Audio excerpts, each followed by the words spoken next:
The night before my daughter's wedding, I sat alone in a dark parking lot outside the hotel. The iPad my wife left on the seat suddenly lit up, syncing via iCloud. I tapped it and froze, reading a confidential file she sent to our future son-in-law. The words stared back, "He trusts too easily. That's his weakness and our advantage." I just sat there motionless for exactly 60 seconds. Then I picked up my phone, made one call, and began dismantling everything they spent 5 years building piece by piece before the sun could even rise. I'm incredibly grateful you're here. Which country or city are you watching from? Drop a comment below, please note. This story contains fictional elements added for entertainment and educational purposes. Any resemblance to names or settings is coincidental, but the message conveyed is highly useful. The garden looked like something out of a magazine. I stood at the floor-to-ceiling window of my home office, hands wrapped around a glass of water I hadn't touched, watching the event crew arrange the last of the white rose centerpieces along the stone pathway outside. 12 years ago, I had built this house on a bluff overlooking the Pacific, back when Sterling Logistics was still fighting for its first major contract, and Newport Beach felt like a dream I wasn't sure I deserved. Now the house was worth $4 million, the company was worth considerably more, and tomorrow my only daughter was getting married in the backyard. I should have felt proud. I should have felt the particular warmth that fathers describe when they talk about moments like this. Instead, I felt the way I always felt before a difficult board meeting, quietly alert, every nerve tuned to a frequency no one else in the room could hear. Dad. Chloe appeared in the doorway wearing a cream-colored robe with her dark hair pulled up loosely, her cheeks still flushed from the afternoon's rehearsal. "I'll be right there," I said, turning from the window with a smile that came easier than it should have. The dining room smelled like rosemary and warm bread, and Eleanor had set the table with the good china cream plates with a thin gold rim that only came out for Thanksgiving and special occasions. She moved between the kitchen and the table with the practiced ease of a woman who had hosted 100 dinner parties, her navy dress pressed perfectly, her dark blonde hair swept back in a way that looked effortless and probably wasn't. Eleanor Sterling at 49 was the kind of woman who made everything look easy. "There he is," she said warmly, setting a serving dish in the center of the table.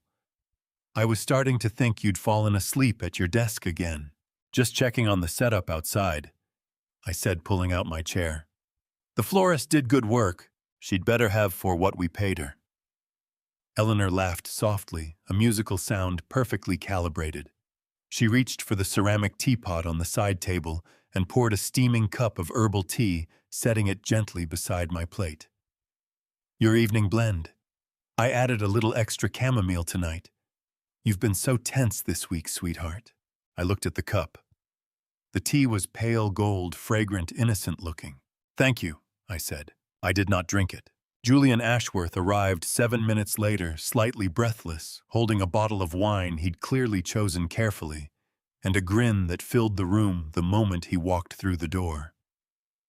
At 27, Julian had the kind of looks that made people trust him immediately. Broad shoulders, easy laugh, the sort of jaw that photographed well. I had promoted him to Director of Business Development 14 months ago, partly because his numbers were solid, and partly because Chloe had looked at the man the way people look at things they've already decided to keep. "Mr. Sterling?" Julian crossed the room and shook my hand with both of his, a gesture I had always found slightly performative. I feel like I should say something profound right now, but honestly, I'm just really glad you didn't make me do another toast at rehearsal. I laughed. "Sit down, Julian. This is a beautiful Pinot, by the way." Julian set the bottle on the table and kissed Chloe on the cheek, his hand resting briefly on the small of her back. "From that vineyard up in Sonoma we visited last spring, remember, babe?" "I remember." Chloe smiled up at him, bright and easy, the way she'd been smiling all week. "You made me try 11 different glasses and told me they were all completely distinct." "They were completely distinct. They tasted like grapes, Julian. The table filled with laughter, and for a moment it looked exactly like what it was supposed to be, a warm family dinner, the night before a wedding. 4 people who loved each other gathered around good food and good wine. I watched it all with the same quiet attention I brought to quarterly earnings reports, looking not at what was being said, but at the space between things.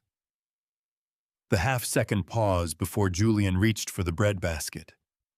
The way Eleanor refilled Julian's glass before he had to ask. The brief, almost imperceptible exchange of a glance across the table when Chloe turned to reach for the salt. It lasted less than 2 seconds. If I hadn't been watching for it, I would have missed it entirely. I had not missed it. After dinner, I drove Eleanor and Chloe to the Grand Plaza Hotel, where the bridal party was staying for the night, a tradition Eleanor had insisted upon, something about the bride not seeing the groom's preparations at the house. Julian had driven separately. The goodbyes in the hotel lobby were warm and unhurried. Eleanor hugged me for a long moment, her perfume familiar and faint. Chloe squeezed my hand and told me she'd see me tomorrow, her voice bright with excitement that was completely real. I drove out of the hotel parking structure and pulled into the guest lot on the south side, where it was darker and quieter. I turned off the engine. I sat. I was 54 years old. I had built a company from nothing. I had read people for a living for 3 decades. And the feeling I carried in my chest right now, the one that had been sitting there for weeks, low and patient as an ember, was not anxiety. It was certainty. My phone lit up on the center console. A small banner notification slid across the screen from the Apple ID account Eleanor and I had shared since 2011, back when sharing an account meant sharing a music library, and neither of us had thought much about what else it might one day mean. The notification read, Eleanor's notes, one item synced 11:01 p.m. I picked up the phone. My thumb hovered over the screen. I pressed open. The screen was bright in the darkness of the car. I had read thousands of documents in my life. Contracts, financial disclosures, merger proposals, letters from attorneys that arrived in thick envelopes and said things no one wanted to hear. I had learned somewhere in my 30s to read without reacting, to let the words land and settle before I decided what to do with them. It was one of the things that made me good at what I did. I read the first line of Eleanor's note. Then I read it again. The note was titled simply Journal, and it had been updated according to the timestamp at 10:47 that evening, less than 2 hours ago, while I had been sitting at the dinner table watching Julian pour wine, and Eleanor laugh at something he said about Sonoma. The file was long, longer than I expected. I scrolled to the very beginning to an entry dated 5 years ago and started there. 5 years ago, January. Eleanor's handwriting translated into clean digital text, neat and precise the way she was about everything. Met with Jay again today. He understands what we're building here. Bruce will never see it coming. He trusts too easily, always has. That's his greatest weakness and our greatest advantage. My jaw tightened. I kept reading. The entries came in pieces, weeks apart, at first then closer together, as the months moved forward. Eleanor wrote about Julian the way people write about long-term investments, with a kind of cold patience that was almost admirable if you didn't think too hard about what it meant. She documented the plan with the precision of a woman who had spent years on nonprofit boards and knew how to manage a project. Julian would approach Chloe at the charity gala in March. Julian would be charming, but not aggressive. Julian would let Chloe think she had chosen him. My hand tightened around the phone so hard my knuckles ached. I read about the gala. I read about the first dinner where Julian had shaken my hand and called me sir and looked me straight in the eye with that easy grin. I read about the months after when Eleanor had written things like, Jay is performing beautifully, and Chloe is completely convinced, in the same tone she might use to describe a successful fundraising quarter. I had to stop for a moment. I pressed my back against the seat and stared at the roof of the car.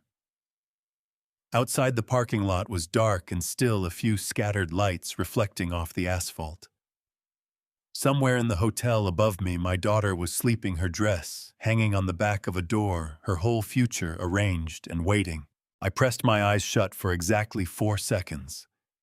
Then I opened them and kept reading. The entries from the past 2 years were harder. Eleanor described their meetings at the Sterling House on Shoreham Drive, always when Chloe was at the office and I was traveling. She wrote about the power of attorney document she had slipped into a stack of quarterly trade filings the previous spring when I had come home exhausted from a red-eye flight from Chicago and signed 3 documents at the kitchen counter without my reading glasses. She had described the moment with something close to satisfaction. He didn't even slow down. 14 years of marriage and he still doesn't read the fine print when he's tired. I almost felt bad. Almost. I scrolled further, and there it was. A single entry dated 11 months ago, written in the same clean, precise digital text as everything else Eleanor had ever produced, organized, deliberate, without a single wasted word. Last night with Jay. The hotel on Pacific Coast Highway, the one near the marina. He said it was a mistake, and I told him it wasn't. He knows what this is. We both do. It has nothing to do with Chloe. I want to be clear with myself about that, even if I can never be clear with anyone else. This is separate. This has always been separate. 2 things can be true at once. I love my daughter, and I want what I want. Bruce would never understand that. He has always believed that love and loyalty are the same thing. They are not. I read that paragraph 4 times. Not because I didn't understand it the first time. I understood it perfectly immediately, with the cold and total comprehension of a man who has just had the last remaining ambiguity removed from a situation he had been carefully, methodically building a case against for 3 months. I read it 4 times because I needed my hands to stop shaking before I did anything else, and reading was the only task I could perform while I waited for that to happen. They did eventually. Stop shaking. I set the phone face down on the passenger seat for exactly 60 seconds. I stared at the ceiling of the car. I breathed in through my nose and out through my mouth the way the cardiologist had taught me during a routine stress test 2 years ago when my resting heart rate had been running high, and the doctor had said something about cortisol, and I had nodded and not told him that my wife was making me tea every morning that tasted faintly of something I could never quite identify. I was 54 years old. I had built a company from nothing. I had survived 2 recessions, 3 hostile acquisition attempts, and a market correction that had nearly ended everything I spent a decade creating. I had read people for a living for 30 years. I had not read Eleanor. Or perhaps I had and simply had not allowed myself to believe what I was reading. I picked up the phone again. I kept scrolling. I let out a long, slow breath through my nose. I remembered that morning. I remembered the kitchen smelling like coffee, and Eleanor handing me a pen and saying something about the accountant needing paperwork by end of day. I had signed without looking up. I had trusted her the way you trust someone after 14 years of sleeping beside them and raising a child with them and building something together from nothing. That trust, it turned out, had a price tag. I scrolled further. The entries became more urgent as the wedding date approached. Julian had been using his director title to access Sterling Logistics' investor network, proposing what Eleanor called bridge projects to 3 of our largest partners, deals that existed on paper, drew real funding, and fed into accounts I had never seen or approved. Eleanor tracked the figures with spreadsheet precision. She knew exactly how much had moved and exactly where it had gone. I felt something shift in my chest, not panic, not grief exactly, but the specific feeling of a man who has just understood something very large and very bad, all at once, the way you understand it, when the numbers on a page stop being abstract and become real. I scrolled to the most recent entry, dated that evening, 10:47 p.m. Tomorrow it's done. Jay walked the venue this afternoon and said everything looks perfect. Bruce seems tired. The tea has been doing its work slowly, the way we planned. After tomorrow, the POA gives us full financial authority if his health continues to decline. Jay estimates 6 to 8 months before we can move on the primary accounts without raising flags. I watched Chloe try on her veil this afternoon, and I thought she really is beautiful. She got that from me. I hope she understands someday that everything I've done has been for her future, even if she can't see it that way yet. I set the phone face down on the passenger seat. I sat very still for a moment, my hands resting flat on my thighs, my breathing controlled and even. A lesser man might have stormed up to the 14th floor and pounded on Eleanor's door. A lesser man might have called Julian right then, might have said things he couldn't take back in the morning. I was not a lesser man. I picked up the phone again. There was a new notification, this one from my personal email account. The sender was Hartwell Independent Testing Laboratory, Certified Forensic Analysis Division. The subject line read, Client Reference BS Organic Sample Results. Confidential. My hand was perfectly steady as I opened it. The report was 4 pages long. I read every word of it, the technical header, the sample identification number I had submitted 6 weeks ago under a client alias, the methodology section, that explained in careful scientific language exactly how the analysis had been conducted. I read the findings paragraph twice. Then I read the conclusion once slowly, the way you read something when you already know what it says, but need to be absolutely certain before you act on it. Hartwell Independent Testing Laboratory, a federally certified forensic analysis facility based in Irvine, had identified the presence of a controlled cardiac stimulant in the organic sample I had provided. The substance present in concentrations significantly above any threshold that could be attributed to natural occurrence was classified under Federal Schedule III controlled substances, meaning it required a prescription to obtain legally and had no business being in anyone's morning tea. I set the phone on the dashboard and looked through the windshield at nothing in particular. I thought about the mornings. Hundreds of them across 14 years. Eleanor moving through the kitchen in her robe, the particular sound of the kettle, the smell of whatever herbal blend she had chosen that week. I had always assumed she made the tea because she loved me, because that was the kind of wife she was, thoughtful, attentive, always anticipating what I needed before I knew I needed it. I had stopped drinking it 6 weeks ago, the morning after my cardiologist had mentioned almost in passing that my resting heart rate had been running unusually elevated for a man my age and fitness level. The doctor had suggested cutting back on caffeine. I had nodded and said I would think about it, and on the drive home I had made a decision that had nothing to do with caffeine. I had poured the tea into a small stainless steel thermos every morning since, smiled at Eleanor across the breakfast table, told her it was delicious. Now I sat in a parking lot at 11:30 at night with a lab report on my dashboard that confirmed what my gut had been telling me for weeks, and the only thing I felt, truly felt underneath the cold and the quiet and the hum of the hotel's HVAC system somewhere above me was a bone-deep, exhausting sadness. Not for myself, for Chloe. My daughter was asleep somewhere in this building, her dress pressed and ready, her whole heart open and certain. She believed she was marrying a man who loved her. She believed her mother had spent the last 8 months pouring herself into wedding preparations out of pure devotion. She had no idea that the 2 people she trusted most in the world had been running a careful, patient 5-year operation designed to dismantle everything her father had built. I picked up my phone and called Marcus Thornton. Marcus answered on the second ring, his voice alert and unhurried in the way of a man who had been awake and waiting. At 54, Marcus had been Sterling Logistics' chief legal counsel for 11 years, and my closest friend for longer than that.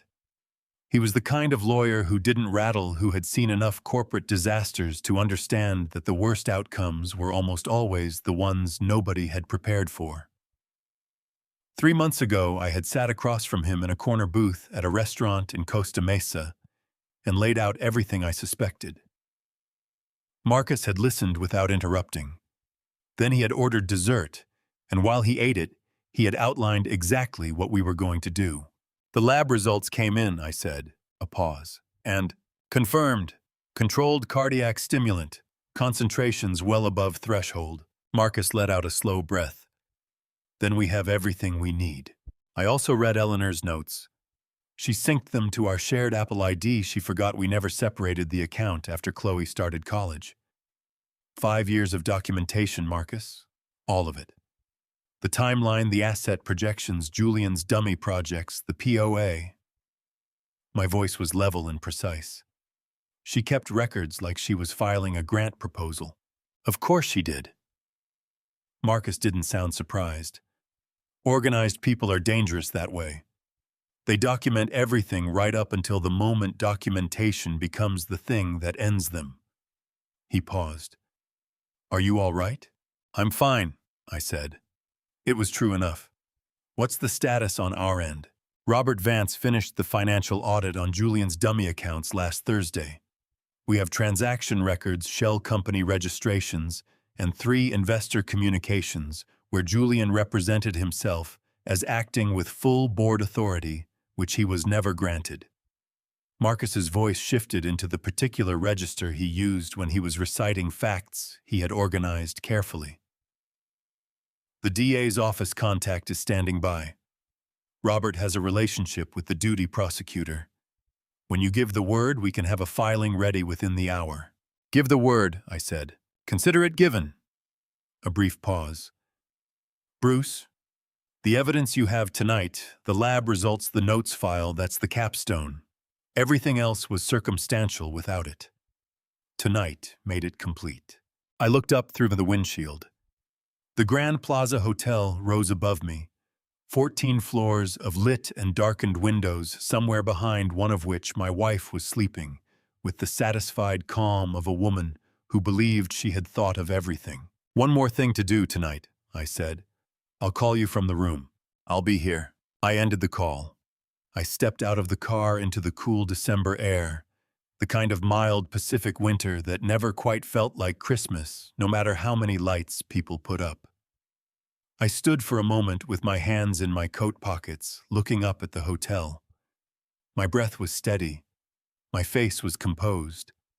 I looked to anyone who might have been watching, like a man taking a quiet moment before a big day. I found the window I was looking for on the 9th floor, a faint, warm glow behind drawn curtains. Eleanor's room.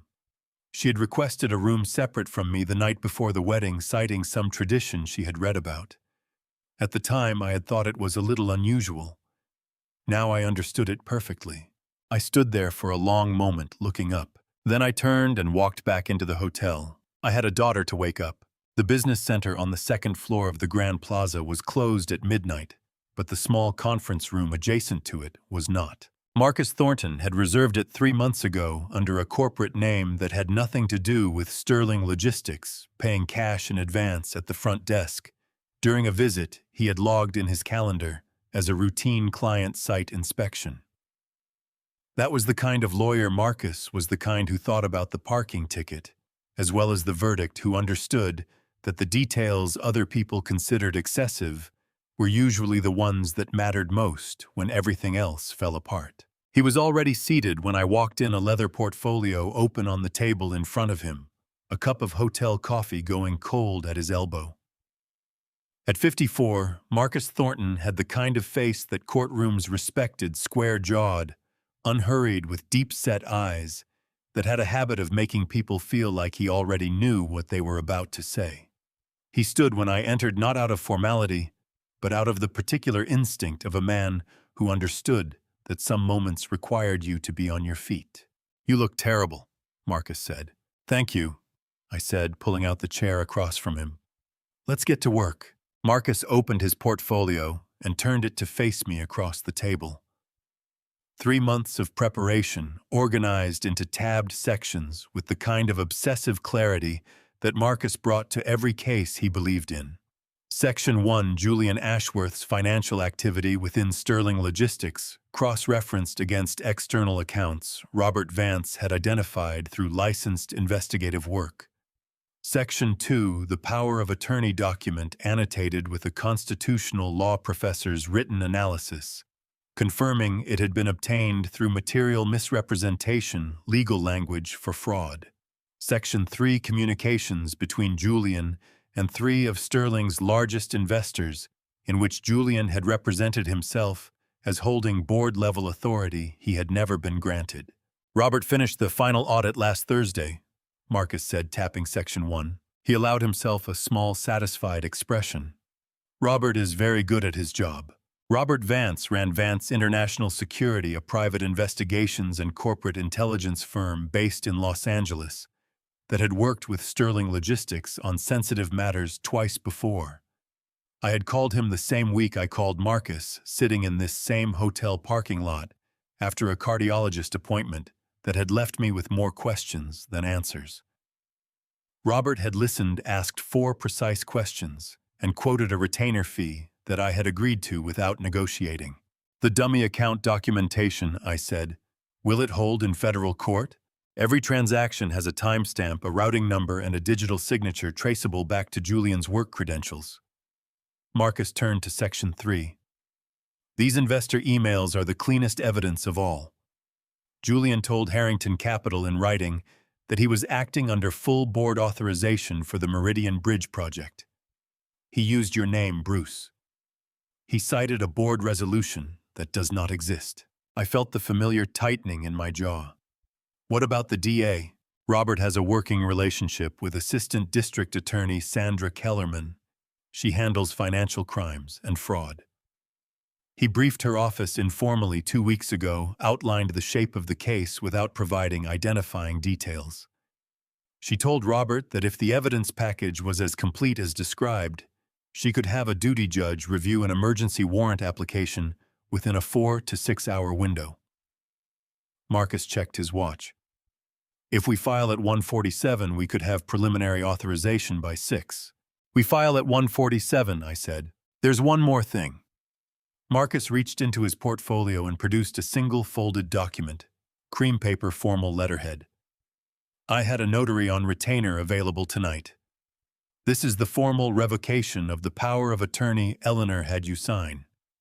Under California law, the principal, that's you, can revoke a POA at any time provided the revocation is executed in writing and properly notarized.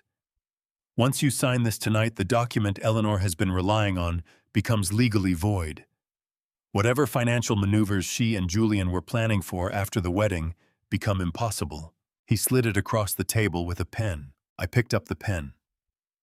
My hand did not shake.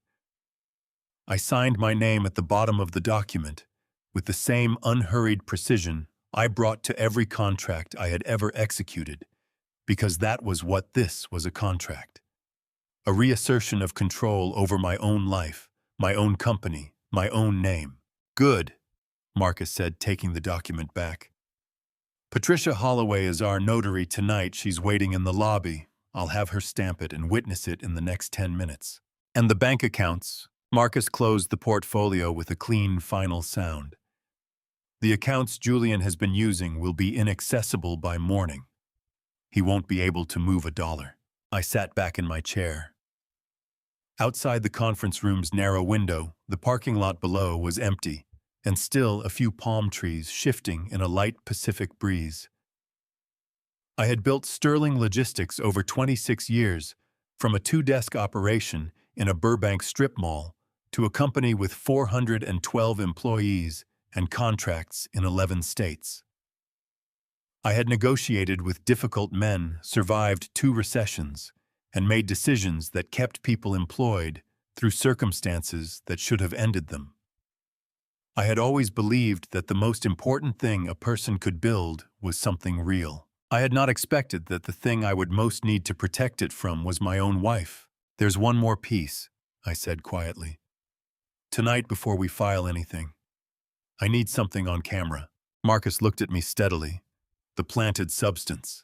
If Eleanor still has what's left of it, and she tries to remove it once she thinks I'm unwell. That's not just evidence of intent. That's the act itself, caught in real time. I met Marcus's eyes. The camera in the hallway outside her room has been active since Tuesday, but I need one inside. Marcus was quiet for a moment. In California, recording inside a private hotel room without consent was a complicated matter. But I was not proposing to record Eleanor's room. I was proposing to position a device legally within the hallway and door frame that would capture any movement Eleanor made in the threshold between her room and the public corridor. It was a distinction that mattered enormously in a courtroom. "I'll have Robert confirm the positioning tonight," Marcus said finally. "It needs to be clean." "It will be." I stood buttoning my jacket with the deliberate calm of a man preparing to walk into a room he had already decided how to leave. "Get the notary. File at 1:47. I'll call you from upstairs." I checked my watch. 12:55 in the morning.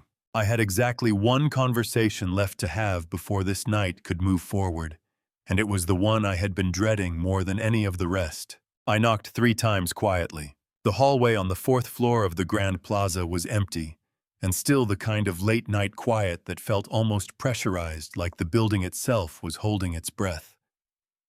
I stood at the door of room 414 and waited, my hands loose at my sides, my face arranged into something I hoped looked calmer than I felt. I heard movement inside, the soft thud of feet hitting carpet, a brief pause, and then the door opened on the chain. Chloe looked out at me through the gap with one eye. Her dark hair loose around her shoulders and a pale green sheet crease pressed into her left cheek. She was wearing an oversized university sweatshirt and the kind of expression that said she had been deeply, peacefully asleep 30 seconds ago. "Dad?" Her voice was rough with sleep and climbing quickly toward alarm. "What's wrong? Is something? Are you okay? You look—" "I'm fine," I said. "Let me in, sweetheart. I need to talk to you." She unchained the door and opened it, stepping back to let me through. Her wedding dress hung on the closet door behind her, ivory silk perfectly pressed, catching the light from the bedside lamp like something out of a dream. I looked at it for exactly 1 second and then looked away. "Dad, you're scaring me." Chloe wrapped her arms around herself, searching my face with the focused attention she had inherited directly from me. "What happened? Is it Mom? Is it your heart? Did the doctor—" "Sit down, Chloe." Something in my voice made her sit immediately, without another word, on the edge of the bed. She pressed her palms flat against her knees, a habit she had developed as a child, when she was trying very hard to be brave, and looked up at me with dark, steady eyes that were already bracing for impact. I sat in the chair across from her. I placed my phone on the bed beside her, open to the first entry of Eleanor's journal. I did not say anything. I simply nodded at the screen. Chloe picked it up. She read the way she did everything quickly and completely, without skimming. I watched her face. I watched the moment her eyes stopped moving fast and slowed down. I watched the small furrow appear between her brows that deepened with every line. I watched her lips part slightly, then press together hard. She scrolled down. She kept reading. The bedside clock read 1:07, then 1:12, then 1:18. At 1:23, Chloe set the phone down on the mattress beside her. Very carefully, the way you set something down when your hands are shaking and you don't trust them. "No," she said. The word came out flat and airless, like something punctured. "No, that's not—" She stopped. She picked up the phone again and read another section, and this time a sound came out of her that I had never heard from my daughter before, a short, sharp intake of breath that cracked at the edges like something breaking cleanly in two. "5 years," she said. Her voice was barely above a whisper. "Dad, this says 5 years."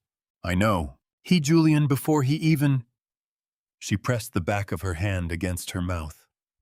Her eyes were filling fast, and she was fighting it the way sterling people always fought things they didn't want to show, chin up, jaw set, blinking hard against the sting. But the tears came anyway, spilling over in two quick tracks down her cheeks, and she made a sound that broke something loose in my chest that I hadn't known was still holding together. "Baby," I started. "Don't!" She held up one hand, palm out, shaking her head. "Just give me a second. Give me a second." I gave her the second. I gave her several of them.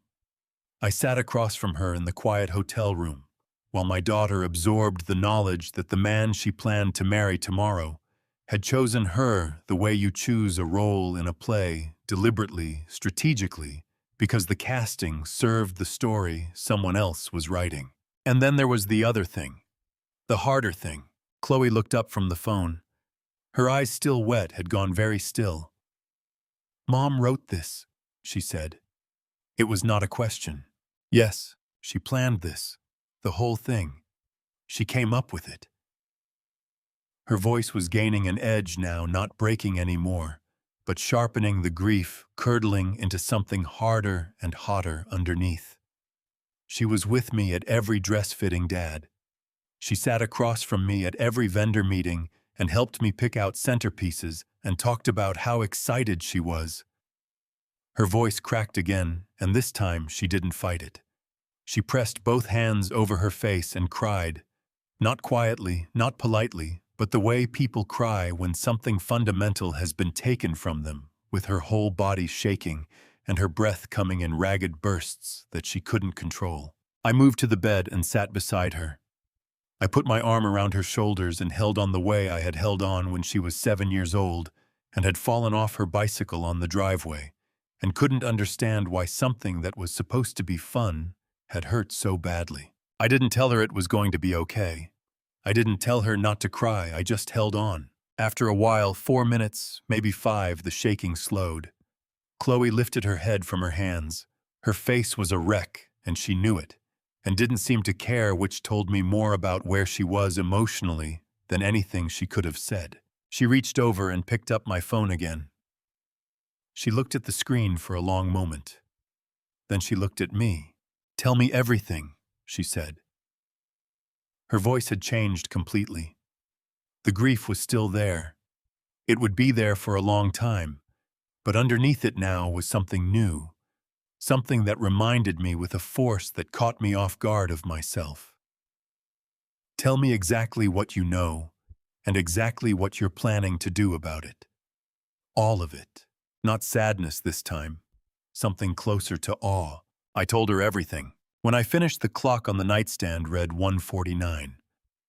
Chloe sat quietly for a moment, processing. Then she straightened her spine, squared her shoulders, and looked at me with eyes that had stopped being a young woman's eyes and become something steadier and more certain. "What do you need me to do, Dad?" I allowed myself for just one moment the smallest possible version of a smile. "I need you to trust me," I said. "And I need you to walk into that church tomorrow like nothing in the world is wrong." Chloe held my gaze without flinching. "I can do that. I know you can." I stood smoothing the front of my jacket. "Get some sleep if you can. Tomorrow's going to be a long day." She almost laughed at that, a short, unexpected sound, half grief and half something that would eventually become strength. "Yeah," she said. "I think it is." I squeezed her hand once and walked to the door. I had my hand on the handle when her voice came from behind me, quieter now, stripped of everything except what it actually was. "Dad, she's still our mom." I paused with my hand on the door. I didn't turn around. "I know," I said. Then I stepped out into the hallway and let the door close softly behind me. The hallway outside room 414 was empty when I walked back toward the elevator. I moved through the quiet corridor with the unhurried pace of a man who had already made every decision that needed to be made, and was now simply executing them in order the way you execute a business plan after the strategy meetings are done, and the only thing left is the work itself. My phone showed 1:51 in the morning. I had less than 4 hours before Eleanor would wake up and begin preparing for what she believed was going to be the most important day of her life. In that time, I needed to dismantle everything she had built. Marcus was waiting in the conference room with a woman I had not met before, Patricia Holloway, the notary on retainer, who turned out to be a compact, efficient woman in her mid-50s, with reading glasses pushed up on her head and the matter-of-fact energy of someone completely unbothered by being called to a hotel at 2 in the morning. She had her official notary seal her record book and a pen already uncapped. She did not ask questions. She witnessed my signature on the POA revocation, stamped it with the precision of a woman who had done this 10,000 times and had her copy sealed and dated within 6 minutes. "Thank you, Patricia," Marcus said. "Good luck," she said, simply gathered her things and left. Marcus turned to his laptop. "Filing now," he said, his fingers moving across the keyboard with practiced speed. The DA's secure submission portal required a login.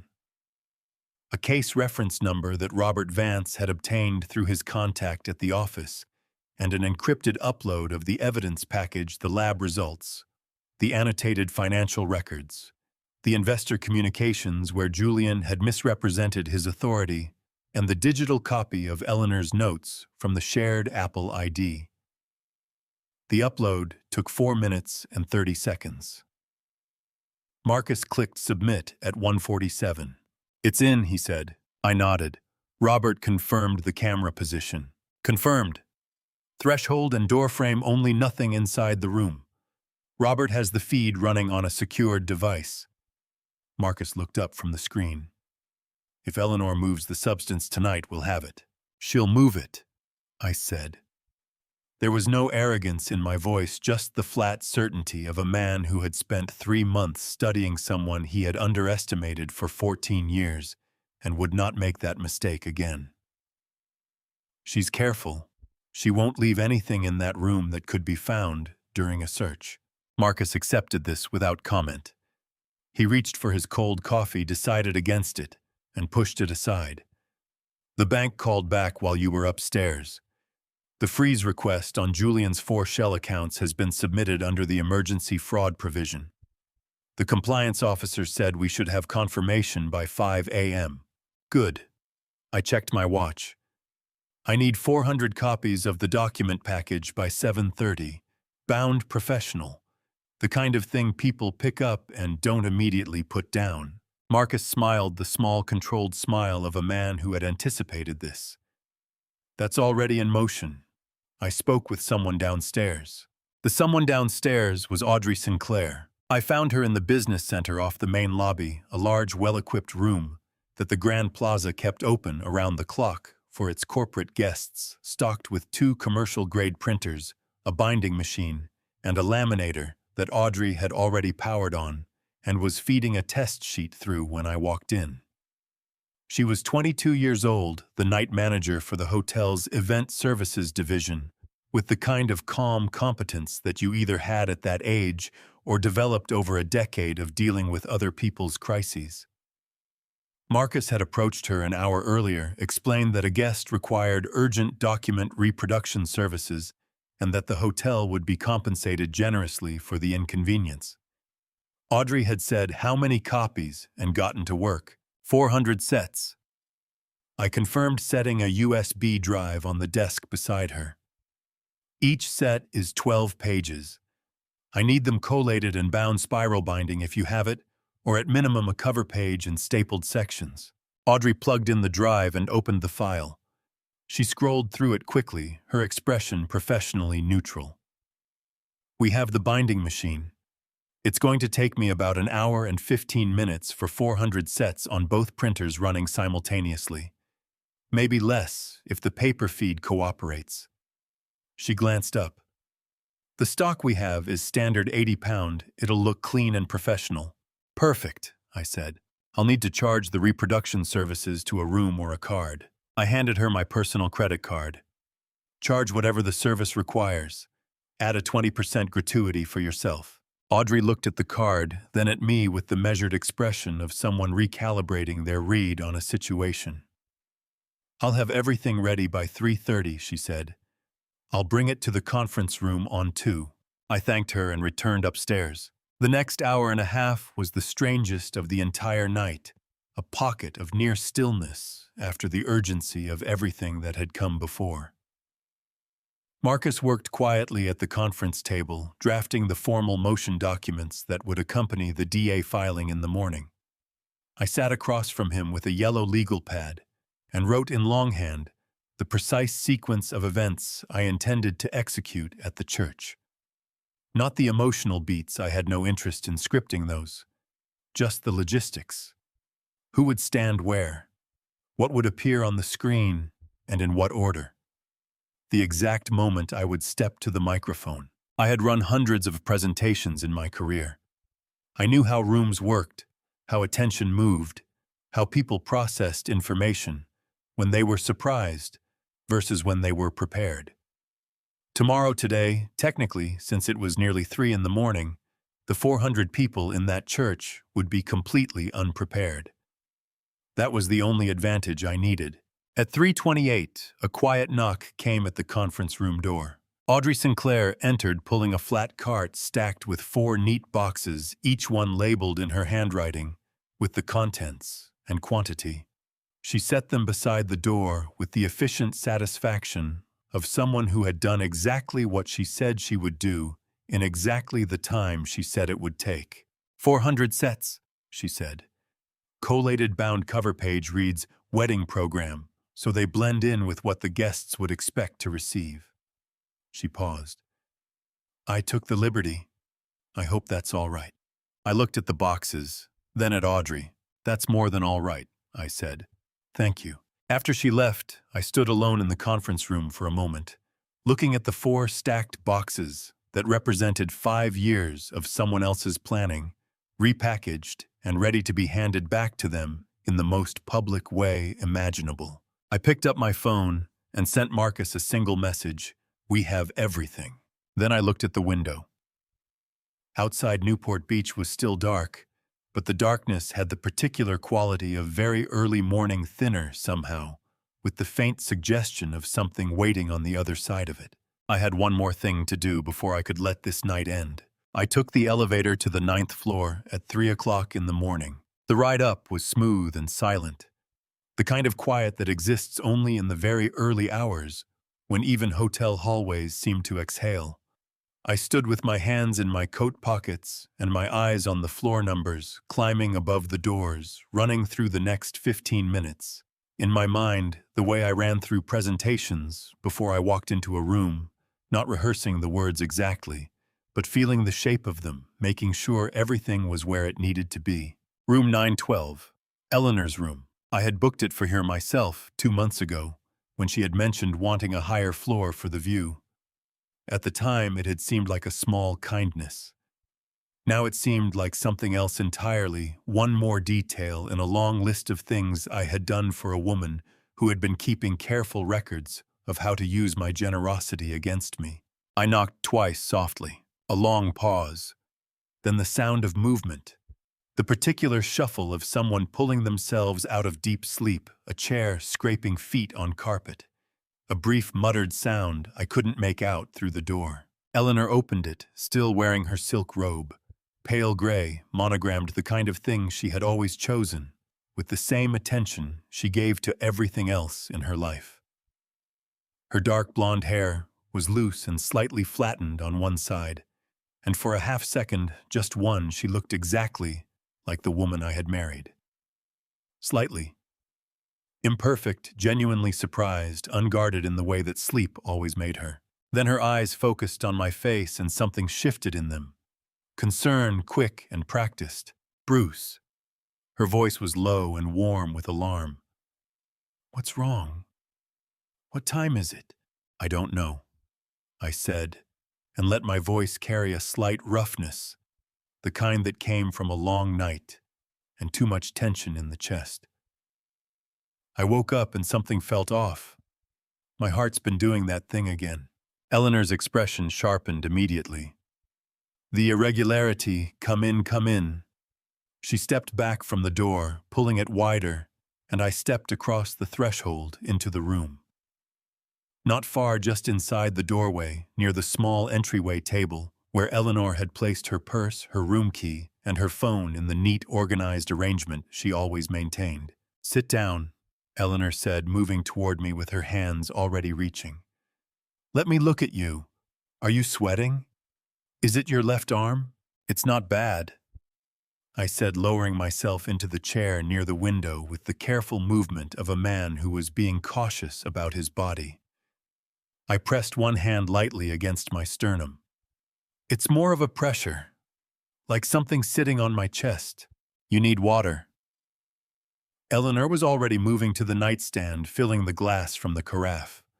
She brought it to me and crouched beside the chair, holding it out with both hands, watching my face with the focused attention of a woman who was very good at performing care. I accepted the glass.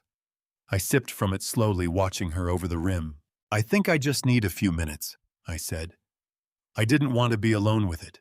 Of course. She put her hand on my forearm, patting it twice with the brisk reassurance of someone who had learned that physical contact communicated concern more efficiently than words. You should have called me. You don't have to deal with this by yourself. I know, I said, I know. I let another 30 seconds pass. I breathed slowly and audibly, the way a person breathes when they are managing discomfort and trying not to show how much. Eleanor stayed beside me, her hand still on my arm, her eyes moving over my face in a clinical assessment. She probably didn't realize she was performing. Then I sat up slightly straighter, as though something had eased. I think it's passing, I said. The pressure's letting up. Good. Eleanor exhaled. Good. I'll call Dr. Harmon in the morning right after the ceremony. You need a full cardiac workup, Bruce. I've been saying it for months. You have, I agreed pleasantly. Stay here for a little while, she said, standing. I'll get you something. I have some things in my travel kit that might help. Just rest. She moved toward the bathroom. I did not look at the doorframe to my left, where Robert Vance's micro camera was positioned, at exactly the angle we had discussed, capturing the threshold, the entryway table, and the bathroom door in a single clean frame. I did not look at Eleanor's purse on the entryway table, the one she had reached toward reflexively, the moment she thought I wasn't watching. I looked at the window and the dark Pacific beyond it, and kept my breathing slow and even. I heard the bathroom door close. 38 seconds passed. The bathroom door opened again. Eleanor came out carrying a small glass of water with 2 white tablets on a folded tissue. Magnesium supplements, she said. Good for the heart, perfectly safe. She was composed and unhurried, and her hands were completely steady as she set the tablets on the arm of my chair. Her purse, I noticed, had shifted position on the entryway table. It was now pulled slightly closer to the edge, the zipper drawn shut where it had been open before. Thank you, I said, picking up one of the tablets and placing it in my mouth with the performance of a man following instructions. I washed it down with water. You're always prepared. That's what wives are for, Eleanor said warmly. I looked at her. I smiled, the small, tired smile of a man who was grateful for the care being shown to him, and nothing more.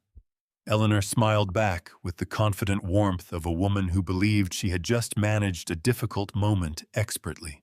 We sat together for another 10 minutes. I let the pressure in my chest gradually resolve, let my breathing return to normal. Let Eleanor talk me through the morning schedule with the gentle authority of someone who had everything organized and under control. She talked about the flowers, about the photographer's timeline, about how beautiful Chloe had looked at the rehearsal, and how proud we were both going to be. I listened to all of it and said the right things in the right places, and did not let a single thing show on my face. When I finally stood to leave, Eleanor walked me to the door and squeezed my hand at the threshold. Try to get a few hours of sleep, she said. Big day tomorrow. The biggest, I agreed. I stepped back into the hallway. The door closed. I stood alone in the corridor for exactly 3 seconds. Then I took out my phone, opened the secured app Robert Vance had installed 3 days ago, and reviewed the footage from the past 45 minutes. The image quality was clean and clear. The timestamp was precise. Everything that had happened in that entryway, every movement, every moment, every decision Eleanor had made when she thought she was alone was documented completely. I typed a single message to Marcus, "We have everything." Then I walked back to the elevator, pressed the button for the second floor, and went to find a chair where I could sit quietly until morning came. Morning came the way it always does in Newport Beach in December, quietly. Without drama, the sky shifting from black to a deep, bruised blue, before settling into the pale gold that made this stretch of the California coast famous. I watched it happen from a chair in the second-floor corridor, a cup of hotel coffee cooling on the windowsill beside me, my jacket still on from the night before. I had not slept. I had not tried to. At 5:58, my phone buzzed with a message from Marcus. Bank confirmation received. All 4 accounts frozen as of 5:14 a.m. DA. Office acknowledged receipt of filing duty. Judge reviewed at 4:40. Preliminary authorization granted. Kellerman's team will have agents available by 7:30. And then, after a brief pause, a second message. Get some breakfast if you can. It's going to be a long morning. I looked at the message for a moment. Then I finished my coffee, stood up, straightened my jacket, and went to find the hotel restaurant.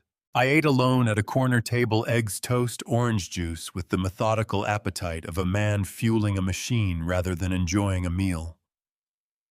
Around me, the restaurant was beginning to fill with early risers and wedding guests who had stayed at the hotel overnight. I recognized a few faces, colleagues from Sterling Logistics, a pair of Eleanor's friends from the Arts Council, Julian's college roommate who had been added to the guest list at Eleanor's suggestion 18 months ago and whom I had always found slightly too eager to please. I nodded at the people who caught my eye. I smiled when it was appropriate. I looked exactly like what I was supposed to look like, a father of the bride having a quiet breakfast before the organized chaos of a wedding morning began. At 6:45, I took the elevator back to the 9th floor. Eleanor's door opened before I could knock. She was dressed already, a deep burgundy wrap dress that she had shown Chloe in a photograph 2 weeks ago, her hair styled into the smooth, low chignon that her regular salon had perfected over years. She looked polished and composed and absolutely delighted to see me, which was, I reflected, either a remarkable performance or genuine confidence, and I was no longer certain which one was worse. "You look better," she said immediately, stepping forward to study my face with the attentive concern she had deployed so effectively the night before. "How do you feel?" "Did you sleep at all?" "A little," I said. "Enough. Good." She touched my cheek briefly with one hand, a gesture so practiced it had become indistinguishable from real affection. "You had me worried last night. I almost called Dr. Harmon at 4 in the morning. "I'm glad you didn't," I said. "He charges extra for that." Eleanor laughed, bright and genuine sounding, the laugh that had charmed every room she had ever walked into. "Come in for a minute. I want to show you something." She led me inside and pointed to the windowsill, where a small arrangement of white peonies sat in a hotel vase, Chloe's favorite flower, which Eleanor had ordered specifically for her own room, so she could carry a small bunch to the ceremony as a surprise for our daughter. "I thought it would be a nice touch," Eleanor said, watching my face for the reaction she expected. "It's beautiful," I said, and I meant it in a way she would never understand. We rode the elevator down together at 7 o'clock, and in the lobby we found Julian. He was standing near the concierge desk in his wedding morning clothes, dark slacks, a crisp white shirt open at the collar, his jacket folded over one arm, talking on his phone with the relaxed posture of a man who had every reason to feel good about how his day was going. When he saw Eleanor and me step out of the elevator together, he ended the call and crossed the lobby toward us with that particular grin that had once struck me as charming and now struck me as something considerably less generous. "Mr. Sterling?" Julian extended his hand. "Big day. How are you feeling?" "Better than yesterday," I said, shaking it firmly. "Good, good." Julian's eyes moved to Eleanor for just a fraction of a second, long enough to exchange the kind of look that confirmed everything and nothing.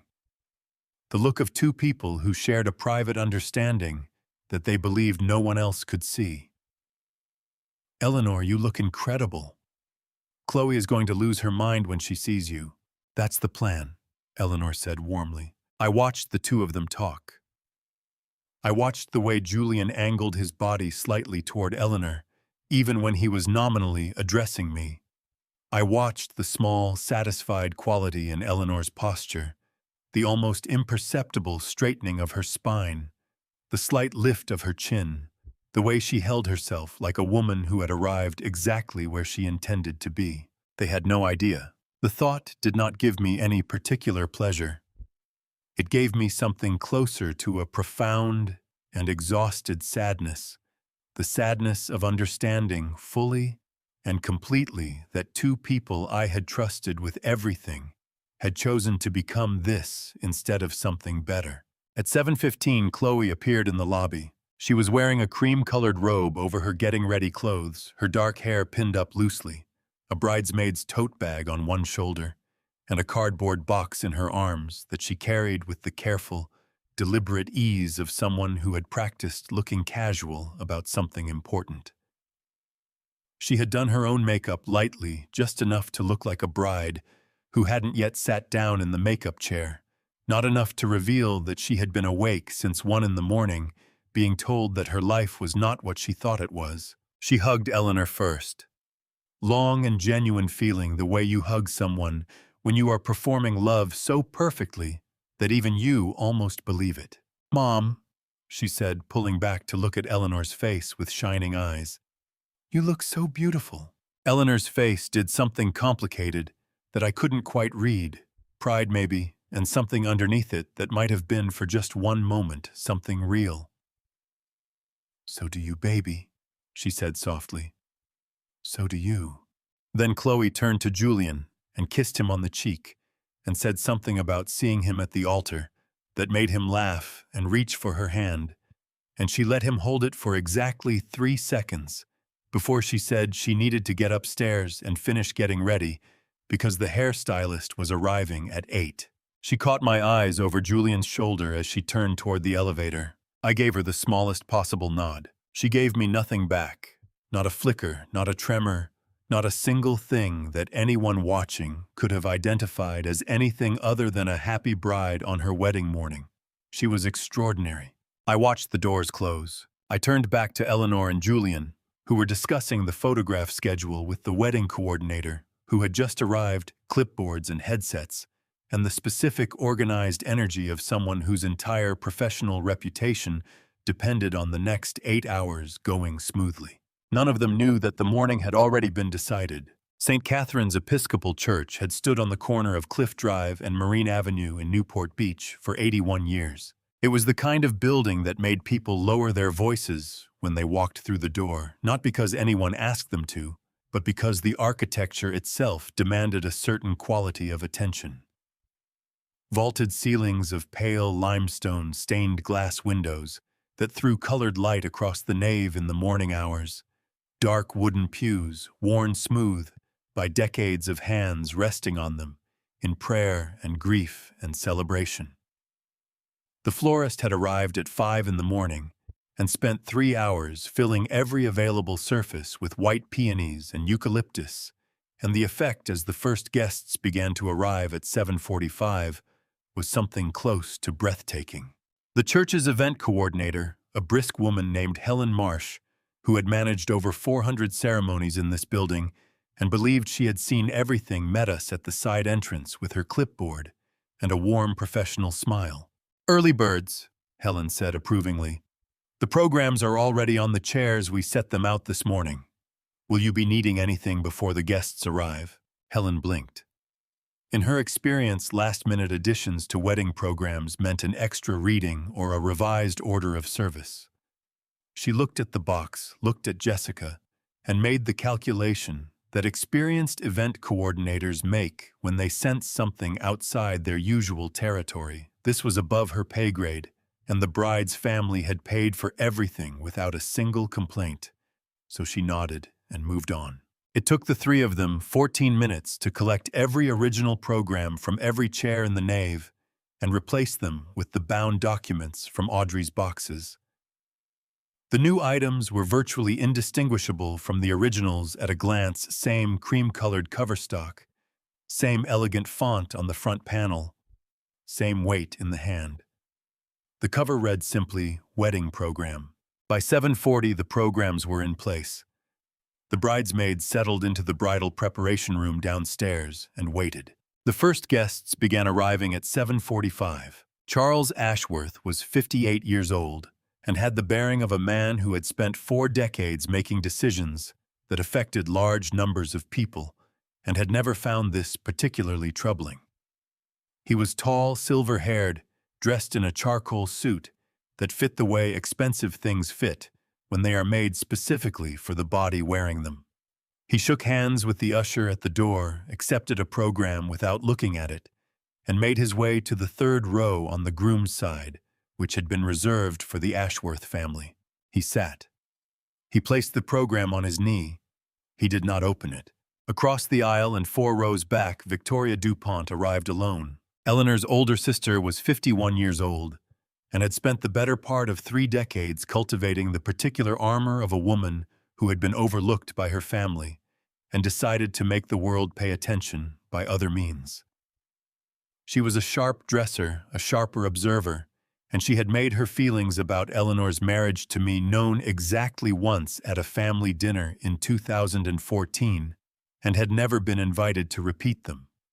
She had come to this wedding because family required it, and because she had learned long ago that the most interesting thing about any family event was usually the thing nobody was talking about. She accepted her program from Jessica at the door, and when her fingers closed around it, she felt immediately that it was heavier than a wedding program had any reason to be.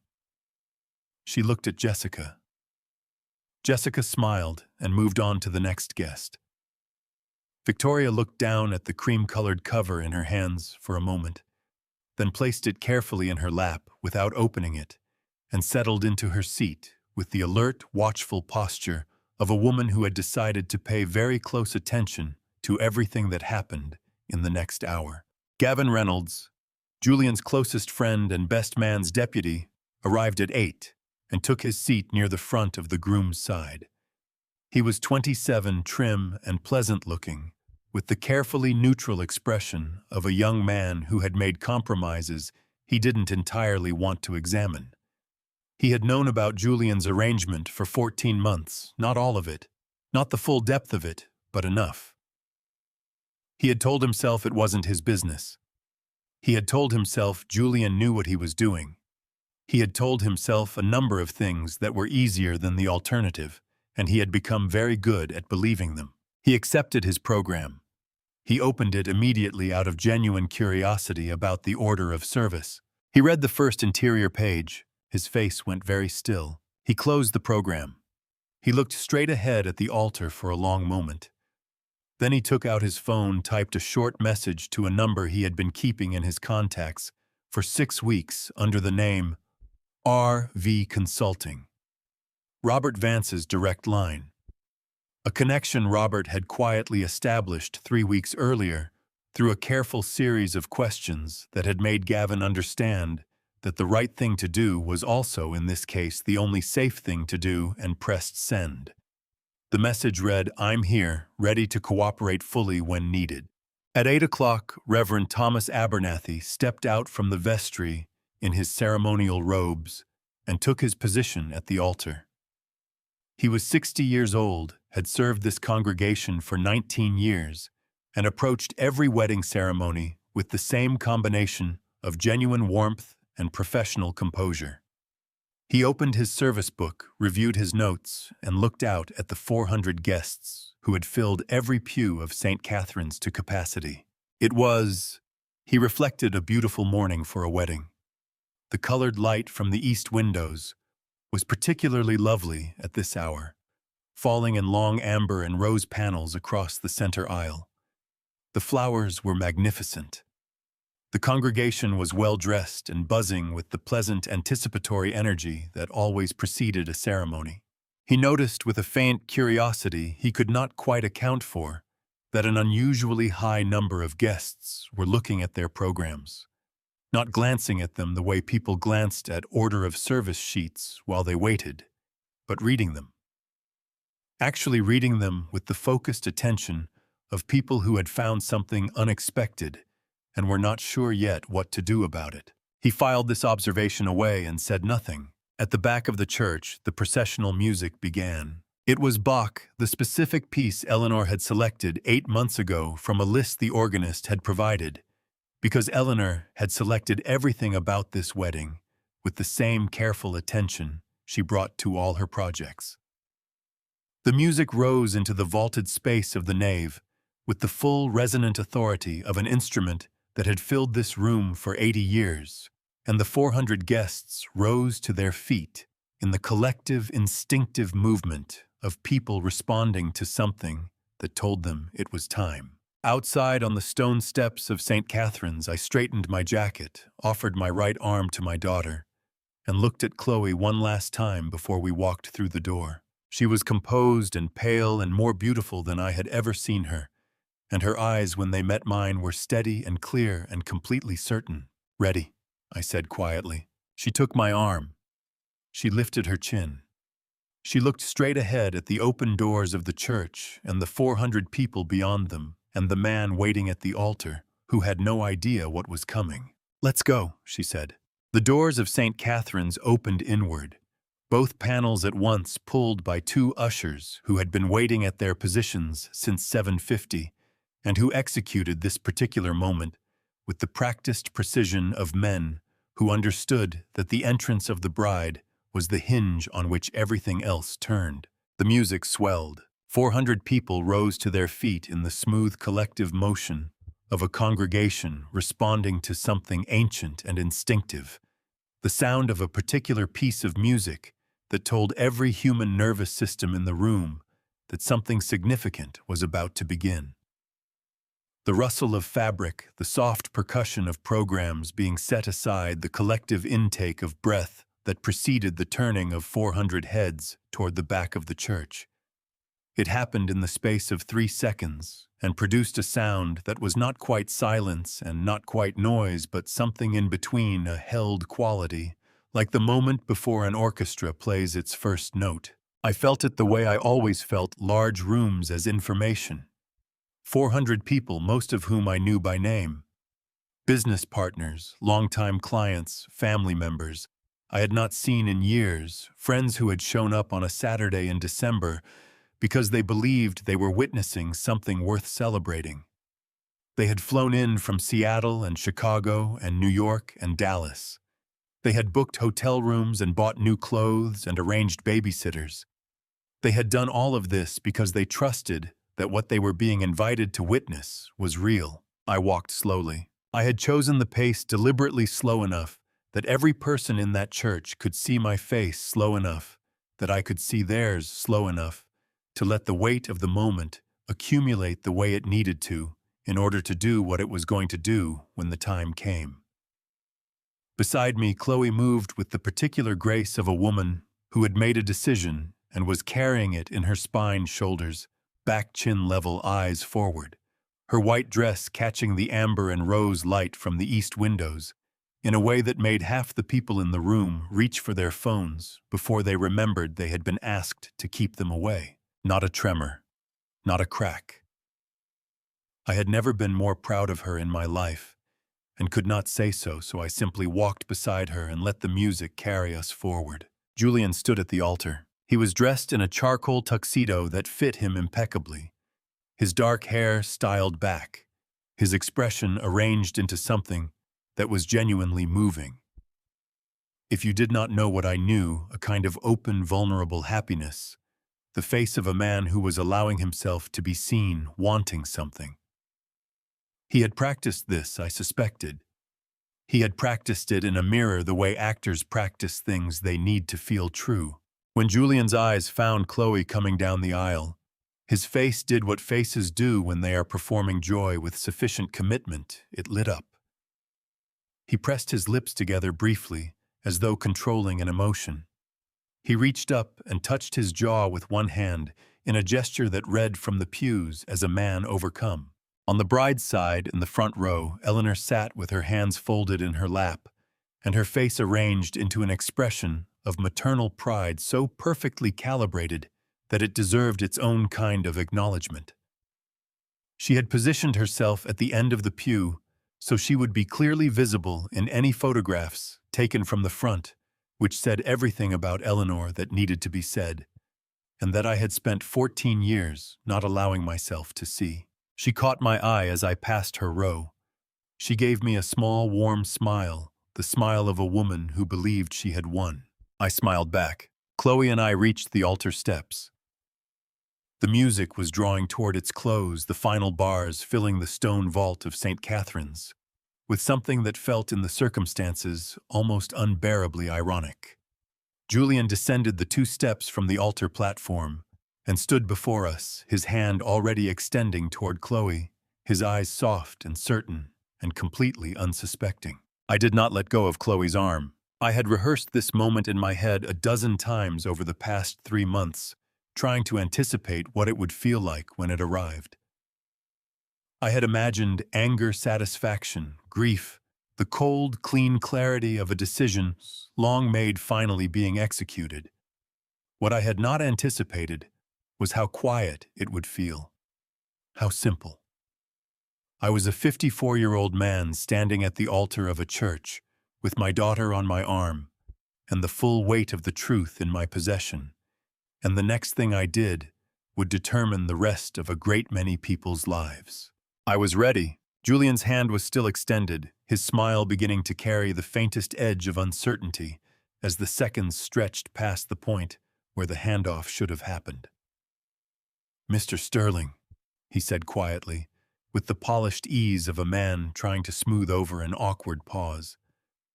"I've got her from here." I looked at him. I looked at him the way I looked at people who had underestimated me in business, not with anger, but with the particular calm of a man who had all the information and was under no obligation to share it before he was ready. "Actually," I said just as quietly, "you don't." I took 1 step forward, positioning myself squarely between Julian and Chloe, and turned to face the altar, which meant turning to face the 400 people behind me as well.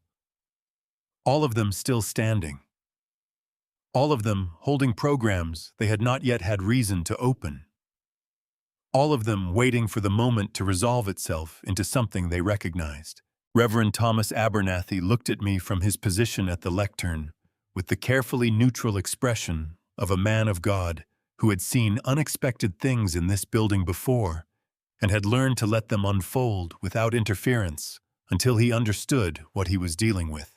"Reverend," I said, my voice carrying easily through the church, in the particular way that voices carry when 400 people have gone very still.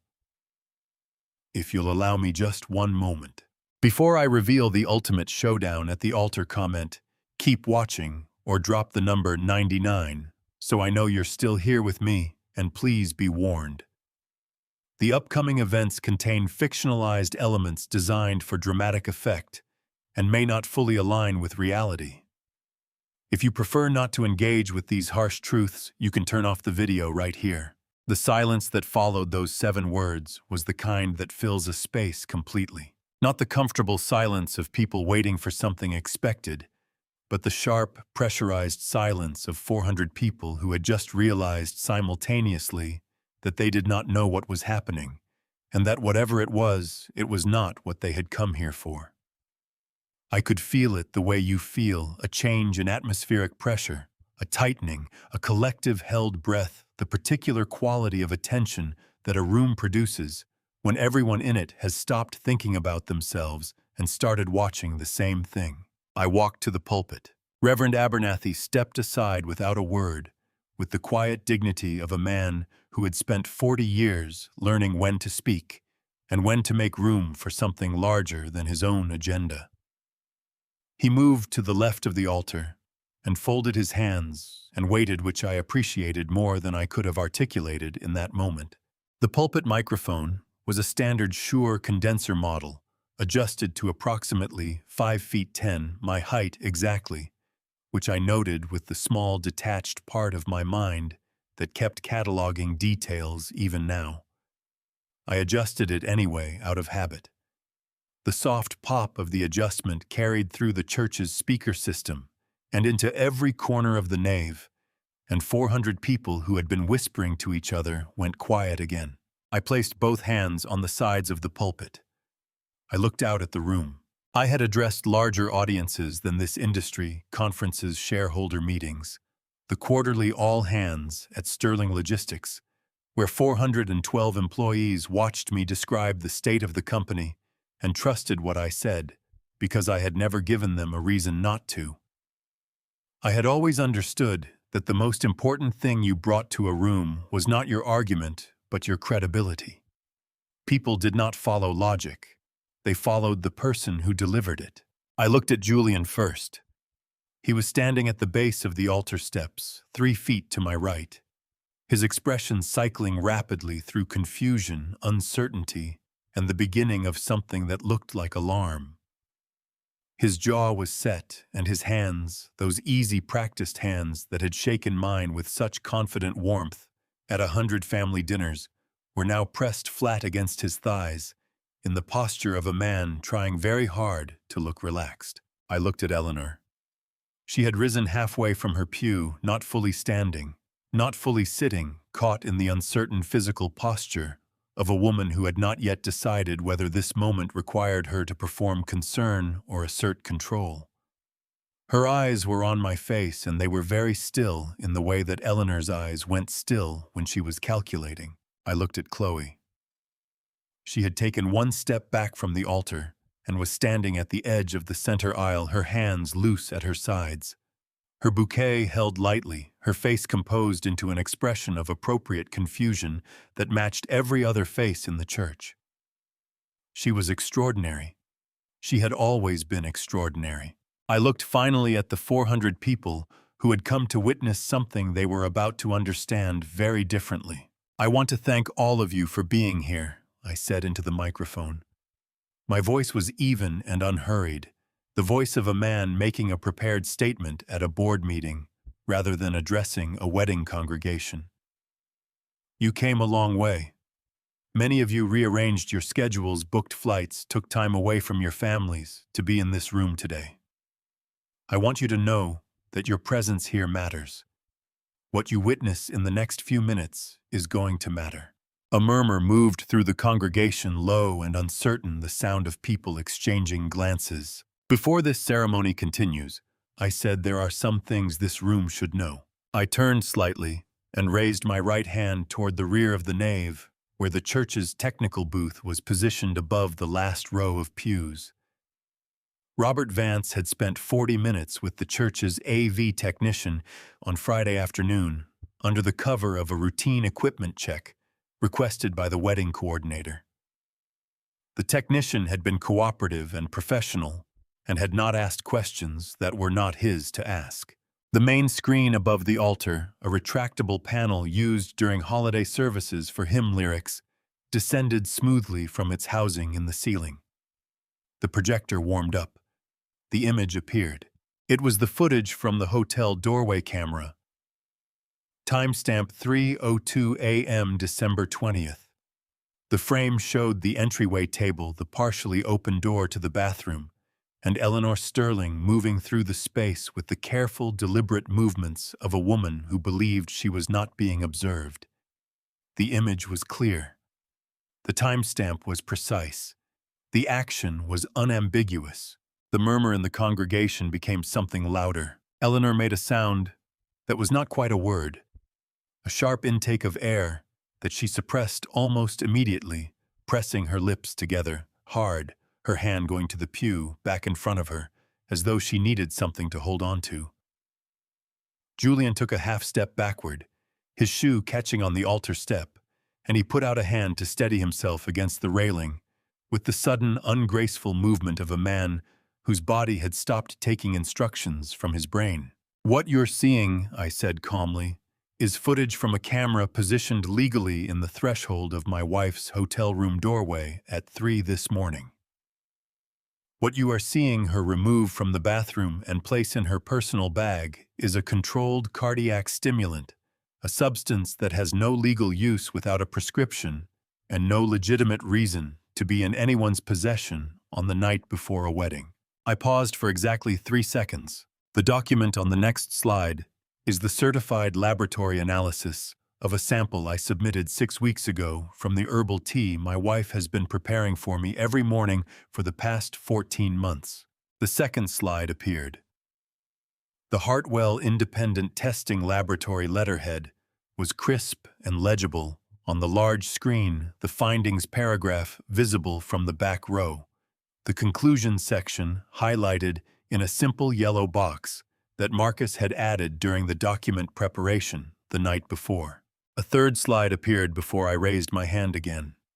The room had not yet recovered from the second one.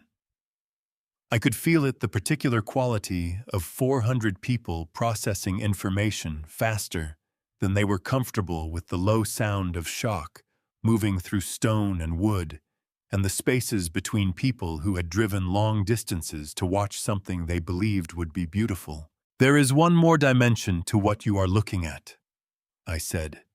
My voice did not change in temperature or pace. I had decided somewhere between midnight and 4 in the morning that the only way to say what I was about to say was to say it the same way I had said everything else, without theater, without performance, in the flat, clear register of a man presenting documented facts to people who deserved to have them. I looked at Julian, then at Eleanor, then back at the room. The relationship between my wife and Julian Ashworth was not only financial. The silence that followed was a different quality of silence than anything that had come before it. Eleanor's journal, which you will find excerpted on page 4 of the document in your hands, contains entries spanning 11 months documenting a personal relationship between the two of them. I want to be precise about what that means, because precision matters. This morning, the man standing at this altar, who has spent 5 years being paid to earn my daughter's love, was simultaneously in a personal relationship with my daughter's mother. I did not look at Chloe. I had promised myself I would not look at Chloe when I said this, because I did not know what I would do if I saw her face in that moment, and I needed to finish what I had started. "I am not telling you this to cause additional pain," I said. "I am telling you this because my daughter came within 20 feet of the altar this morning to marry a man whose relationship with her was engineered from the beginning by someone she trusted completely. She deserves to know the full truth, not a partial one, not a curated version." I paused. The full one. Julian had gone the color of the limestone walls. Eleanor did not move. She sat with her back straight and her hands in her lap, and her eyes on a fixed point somewhere above the altar, and she had the particular stillness of a person who has decided that the only remaining option is to hold absolutely still and let the wave pass over them. It did not pass. It is not that kind of wave. The sound in the church was no longer a murmur. It was something rawer and more immediate, shock moving through 400 people the way a current moves through water, finding every available channel, filling every space. Charles Ashworth had opened his program. He was reading it with the focused, motionless concentration of a man for whom reading had always been a form of control, and whose face, as he turned to the second page, had gone the particular gray-white of someone absorbing information that was going to require fundamental revision of everything he believed about his own family. Victoria DuPont, 4 rows back, had already read past the third page. She was not looking at the screen. She was looking at her sister, and her expression was not one of surprise. It was the expression of a woman who had spent 30 years waiting for the world to catch up with what she already knew, and had arrived at this moment feeling something too complicated and too old to be called satisfaction. "There's one more thing I'd like you to see," I said, "and then I'm going to ask you to open what you're holding in your hands." I raised my hand toward the technical booth again. The third slide appeared, the first page of Eleanor's digital journal, her words clean and precise on the white background of the screen, the date stamp from 5 years ago visible in the upper right corner. 400 pairs of hands reached for their programs. The sound of 400 documents opening simultaneously, a dry collective rustle that filled the stone vault of St. Catherine's from floor to ceiling, was something I would remember for the rest of my life. The sound had not yet faded when I reached inside my jacket and produced a single printed card, cream-colored the same weight and finish as the wedding program stacked in every guest's lap. I held it up briefly so the room could see it, then set it on the pulpit's edge with the deliberate calm of a man who had rehearsed this moment in the quiet dark of 3 consecutive sleepless nights. "What you are holding," I said, my voice steady and unhurried, "is not a wedding program." A murmur moved through the pews like wind across still water. Several guests glanced down at the document in their hands, then back up at me, the man who was supposed to be giving his daughter away this morning, not standing before them like a prosecutor before a jury. I let the silence breathe for exactly 4 seconds.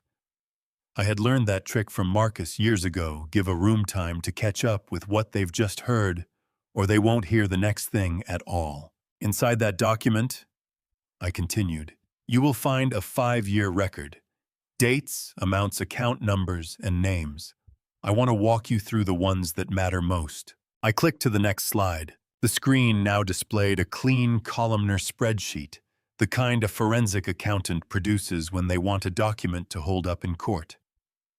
The header read, "Hartwell Forensic Audit, Sterling Logistics Group, Internal Review Ref SLG-2025-A7, between January 2021 and September 2025. Robert Vance stepped forward from the left side of the nave, where he had been standing quietly against the stone pillar since 7:45 that morning.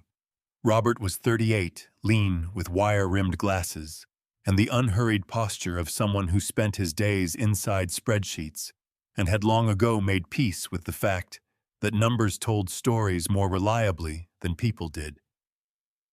He was my director of internal audit at Sterling Logistics, and he had spent the last 11 weeks producing the document now projected above the altar of St. Catherine's. He did not raise his voice. He did not need to. Between January 2021 and November 2025, a series of transfers were routed from Sterling Logistics operational accounts through 3 limited liability companies registered in Delaware. Those companies are Meridian Capital Advisors, LLC, Holloway Bridge Investments, LLC, and Crestline Asset Partners, LLC. He paused, letting each name land. None of these entities conducted any legitimate business activity. They were created for the sole purpose of receiving funds and redistributing them. In the third pew on the right, Julian Ashworth had gone completely still. He was no longer the man who had descended the hotel elevator that morning, with his cufflinks straight and his smile practiced. The color that had drained from his face during the video had not returned. His hands rested on his knees, and he did not move them, because somewhere in the calculation that was still running behind his eyes, he understood that any movement now, any shift, any reach for a phone, any leaning toward Eleanor, would be read by 400 people as exactly what it was. Eleanor beside him was harder to read. She sat with her spine straight and her chin level, her expression composed in a way that looked almost serene if you didn't study the small muscle working at the corner of her jaw. She was not panicking. She was thinking. And I, watching her from the pulpit, recognized that quality in her. I had always respected it, even now, even here, even knowing what I knew, because it was the same quality that had allowed her to maintain a 5-year deception without a single visible crack. But a crack had come anyway. Not from anything I had done. From an Apple ID sync at 11:01 in the evening, and from the quiet certainty of a man who had simply paid attention. Robert continued, his voice as measured as a metronome. The total amount transferred across the 3 shell entities between 2021 and 2022 is $4,260,000. He let the number settle. Of this amount, $1,800,000 was subsequently transferred to personal accounts held jointly or individually by Julian Ashworth. A sharp breath moved through the pews. Someone near the back said something low and involuntary that wasn't quite a word. Victoria DuPont, seated 3 rows from the front in a pale gray dress, closed her eyes for a moment. Charles Ashworth, on the aisle seat to my left, exhaled slowly through his nose the way a man exhales when he has been told something he already feared but had not yet seen confirmed in writing. "The remaining funds," Robert said, "were distributed across accounts that our audit has flagged for further legal review. Those details have been submitted in full to the Los Angeles County District Attorney's Office as of 4:47 this morning." I stepped back to this pulpit. I set both hands on its edges, not gripping, just resting, as if the wood were an anchor I didn't particularly need, but was grateful to have. "I want to be clear about something," I said. "I did not come here today to humiliate anyone." I glanced briefly at Eleanor, and my voice did not waver. "I came here because my daughter deserved the truth before she walked into a life built on a lie. And because the people in this room, many of whom have trusted this family, invested in this company, believed in what the sterling name was supposed to mean, deserve to know what was done with that trust." I picked up the cream-colored card from the pulpit's edge and held it once more. "Every page you are holding has been authenticated and notarized. Every figure has been verified by a certified forensic auditor. And every person named in that document has been made aware as of this morning that law enforcement has a copy." I set the card down. "I'm not finished," I said quietly. "But I want to give the room a moment." It was not an invitation for applause. It was not a dramatic pause for effect.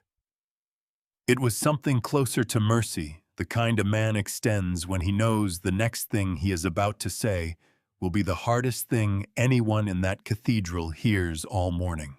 And in the front pew, Chloe Sterling pressed her hands flat against her knees, looked at me standing at the altar, and did not look away. I stepped down from the pulpit. I did not rush. I moved the way I had always moved through the most difficult rooms of my professional life, board meetings where the numbers were bad, negotiations where the other side held more leverage than they deserved, conversations where the truth was going to cost someone something they couldn't afford to lose. One step at a time. Eyes forward.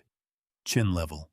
I walked down the 3 shallow steps from the altar and stopped at the edge of the front pew 4 feet from where Eleanor sat. She did not stand. She did not look away. Whatever calculation she had been running behind, her composed expression had apparently reached its conclusion because the look she gave me now was not the look of a woman preparing to deny something. It was the look of a woman deciding how much to admit. "Eleanor," I said. I did not raise my voice. The microphone at the pulpit was still live, and the cathedral's acoustics carried even a conversational tone to the very last row. I was aware of this. I had planned for it. "I think the room has waited long enough." For 3 full seconds, she said nothing. Then she uncrossed her ankles, set her clutch purse beside her on the pew, and stood. She was 54 years old, and she stood the way she had always stood, as if the ground beneath her feet was property she owned. Her dress was the color of champagne chosen months ago for this exact morning, and in the cathedral light it still caught beautifully. I noticed this detail and felt the particular sadness of it, the way beauty could persist inside things that had gone entirely wrong. "You want to do this here?" she said. It was not a question. Her voice was low and controlled, and it carried a quality I recognized from the early years of our marriage, the tone she used when she believed she was the only adult in the room. "You chose here," I replied. "You chose every location, every date, every account number. I'm simply following your itinerary." A sound moved through the pews, not quite laughter, not quite a gasp. Something in between the involuntary response of 400 people watching a conversation they had no framework to process. Eleanor's jaw tightened. "Bruce, whatever you think you've found." "I don't think anything," I said. I confirmed.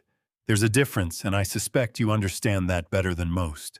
Julian rose from his seat. He moved quickly, the way men move when they've decided that forward momentum is the only remaining option, and he stepped into the aisle, with his hands slightly raised, not in surrender, but in the practiced gesture of someone who had de-escalated difficult rooms before. "Mr. Sterling," he said, "I understand that this is—" He stopped, restarted. "There are explanations for the financial irregularities that the audit doesn't capture in full context. If you would allow me to, Julian." I turned to look at him, and my voice did not change in temperature by a single degree. Robert's audit covers 11 weeks of documented transaction history across 3 verified entities. It has been reviewed by 2 independent forensic accountants and submitted to the DA's office with full supporting records. I paused. "What explanation would you like to offer that those 11 weeks didn't already answer?" Julian's mouth opened. Nothing came out. He closed it again. In the 4th row, Charles Ashworth set both hands on his knees and looked at his son with an expression that was not anger. It was something older and heavier than anger, the expression of a man watching a consequence. Arrived that he had on some level always known was coming. I turned back to Eleanor. 5 years, I said. The words came out quietly, almost gently, and that quietness was the most devastating thing about them. "I want to ask you something, and I want you to answer it honestly. Not for me, not for the room." I glanced briefly at the front pew where Chloe sat with her hands still flat on her knees, her eyes bright and dry and fixed on her mother's face. "For her." Eleanor followed my gaze to Chloe. Something shifted in her expression, not much but enough. The composure didn't break, but it softened at the edges the way ice softens before it gives way. "Was there a single moment," I continued, "in 5 years, one conversation, one evening, one morning, when you looked at your daughter and thought about what this would do to her?" The cathedral was completely silent. Eleanor's lips parted. For a moment I thought she might say something real, something stripped of calculation and strategy, something that belonged to the woman she had been before whatever this had become. Her eyes moved to Chloe and stayed there, and the muscle at the corner of her jaw worked, once then stopped. "I love my daughter," Eleanor said. Her voice cracked on the last word. "Just barely. Just enough." "I know you do," I said, and I meant it. That was the part of this that had kept me awake on more nights than the financial records or the lab results or the digital journal. The fact that none of it meant Eleanor didn't love Chloe. It just meant that love on its own had not been enough to make her stop. I let the moment stand for 2 full seconds. Then I stepped back. "I'm going to tell you what happens next," I said, addressing the room now rather than Eleanor alone. My voice returned to its full, even register. "The district attorney's office will be in contact with the relevant parties before the end of today. The shell company accounts were frozen at 5:14 this morning. The power of attorney that was filed on my behalf in August has been formally revoked and notarized as of 1:57 this morning. Sterling Logistics remains fully operational under my authority, and its employees, clients, and partners have nothing to be concerned about." I looked at Julian one last time. "The investors who were approached through Meridian Capital Advisors, Holloway Bridge Investments, and Crestline Asset Partners will be contacted directly by our legal team this week. Every dollar will be accounted for." Then I looked at Eleanor. "I'm sorry it came to this," I said. "I genuinely am." She held my gaze. Her expression had settled into something I couldn't fully name. Not defiance, not remorse, not grief, but some compound of all 3 that had no clean English word for it. Chloe stood up from the front pew. She walked the 3 steps to my side, took my arm without a word, and faced the room with me. And it was that image, not the slides, not the spreadsheets, not the forensic report, that made Victoria DuPont press her fingers to her lips and look away. The door at the rear of the cathedral opened at 8:52 in the morning. I heard it before I saw it. A soft but deliberate sound cutting through the cathedral's silence. the kind of sound that a heavy door makes when someone opens it with purpose rather than urgency. I had been expecting it. I had known the approximate time since Marcus confirmed the authorization at 4:47 that morning, and I had calibrated the presentation accordingly, moving through each piece of evidence at a pace that would bring me to this moment at roughly this hour. Still hearing it made something settle in my chest. The last variable. The last thing that could have gone differently. I did not turn around immediately. I kept my eyes on Eleanor and let her see the confirmation in my expression before she saw anything else. 3 people walked down the center aisle of St. Catherine's. The first was Marcus Thornton, 54 years old, silver-haired in a charcoal suit that he had clearly put on at some point during the night, because it carried the slight softness of fabric that had been sitting in a garment bag since October. He walked with the steady, unhurried pace of a man who had spent 30 years ensuring that the paperwork was always in order before he entered a room. It was in order now. Behind Marcus came 2 individuals who were not dressed for a wedding. The woman in front was Diana Thorne, 38, dark-suited with the kind of composed forward attention that marked federal law enforcement, the way good posture marks military service. She carried a document folder under her left arm and did not look at the guests as she passed them. Her eyes moved directly to the front of the cathedral with the focused economy of someone who had already done everything she needed to do outside this building and was now simply here to complete a procedural step. Behind her walked a second agent whose name I did not know, younger, similarly suited, similarly composed. 400 people watched them walk the length of the aisle in complete silence. Marcus stopped at my left shoulder. He gave a single nod, the nod of a man confirming that everything we had planned between midnight and dawn had held together exactly as intended. "It's done," Marcus said quietly. All 3 warrants cleared at 8:41. I exhaled through my nose, slowly, completely. Diana Thorne stepped forward and addressed the room with a calm, professional clarity that required no introduction beyond the credential she held briefly open at her side. "My name is Special Agent Diana Thorne with the Federal Bureau of Investigation, Los Angeles Field Office."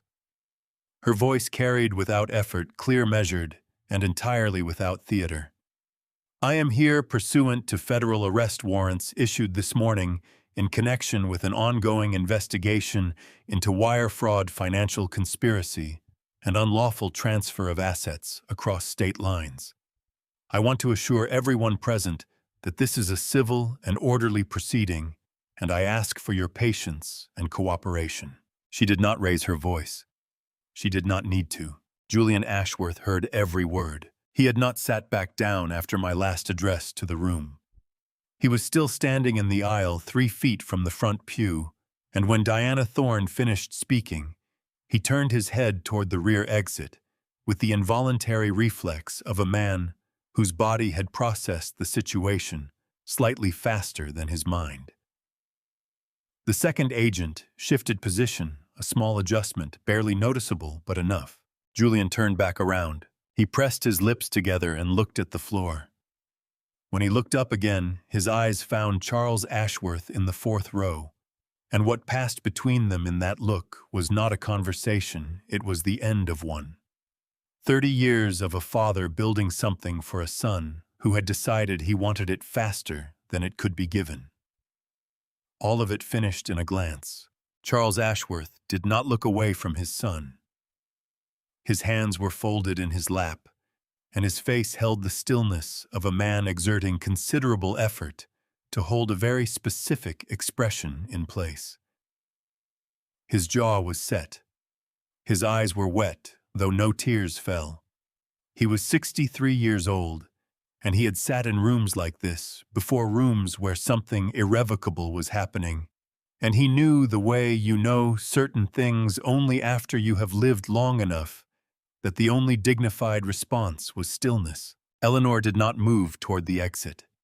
She did not make any gesture that could be read as resistance or panic. She stood where she had stood throughout the confrontation, her champagne-colored dress catching the cathedral light, and she looked at me with an expression that had finally completely lost its calculation. What remained underneath was something I had not expected to see. Not defiance, not anger, but a kind of exhaustion so deep it looked almost like relief, as though the weight of 5 years of sustained, meticulous effort had been set down at last, and whatever came next, however difficult, however consequential, was at least honest. "Chloe," Eleanor said. Her voice was low and entirely stripped of performance. Chloe, standing at my side, looked at her mother. Her eyes were bright, and her chin was steady, and she did not move toward Eleanor. But she did not look away either. "I know," Chloe said. 2 words, quiet and certain and complete, carrying everything that a longer sentence would have only diluted. Eleanor closed her eyes for a moment. When she opened them, she turned to Agent Thorne and gave a single composed nod. Reverend Thomas Abernathy, who had been standing to the side of the altar since I had taken the pulpit, stepped forward and addressed the congregation in a voice that was gentle but clear. "I'm going to ask everyone to remain seated for a few more minutes and allow the necessary steps to proceed calmly." He paused. "This has been an extraordinary morning. Please be patient with one another." It was, I thought, exactly the right thing to say. I made a note to thank the man properly when this was over. Diana Thorne moved to begin the proceeding. Marcus positioned himself at my side.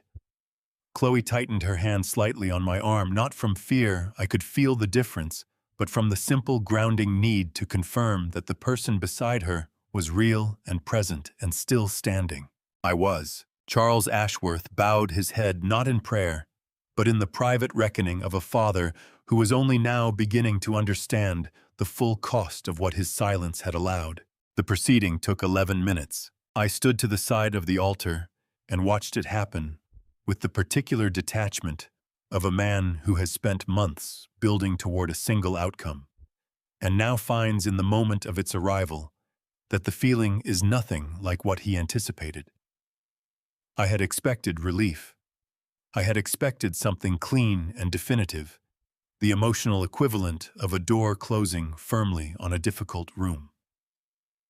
What I felt instead was quieter and more complicated, a kind of vast, settling stillness, the way a landscape looks after a storm has passed through and rearranged everything. The cathedral had not erupted. That was the detail that surprised me most. 400 people, and the room had not become chaos. It had become something closer to a collective held breath, everyone present understanding simultaneously that they were inside a moment that would not be repeated, and that the appropriate response was to witness it fully rather than react to it loudly. People wept in their seats. Not many and not dramatically, but I noticed them, a woman in the 6th row, pressing a folded program to her mouth, a man 3 seats from the aisle, who had removed his glasses and was looking at the floor with the particular stillness of someone fighting to maintain composure in a public place. An older couple near the back, who had known the Sterling family for years, sat with their hands intertwined, neither of them speaking, both of them looking at the front of the cathedral, with expressions that mixed grief and something that was almost quietly relief. Jessica Harmon, Chloe's closest friend since college, 29 years old, who had flown in from Chicago 2 days ago and spent yesterday afternoon helping Chloe arrange her veil, sat in the 2nd row, with her hands clasped in her lap and her eyes fixed on Chloe's back. She had known something was wrong since last night. She had seen it in the way Chloe moved through the rehearsal dinner present, in body somewhere else entirely in mind. She had not asked, and now she understood why Chloe had not been able to tell her. When Chloe glanced back and found Jessica's eyes, Jessica pressed her lips together, shook her head once slowly, gently, and mouthed 2 words that required no sound to be heard clearly across the distance between them. "I know." Chloe turned back to face the front of the cathedral and exhaled a breath she seemed to have been holding since the night before. Gerald Moss had not moved from his seat. He was Sterling Logistics' chief financial officer, and he had been in that role for 7 years, And for the last 3 of those years, he had known in broad strokes, in the way that a careful man knows things he has chosen not to examine too closely, that certain transactions passing through his department did not fully add up. He had told himself on more than one occasion that it was not his place to investigate, that the numbers were within acceptable variance, that Julian Ashworth had assurances from the board.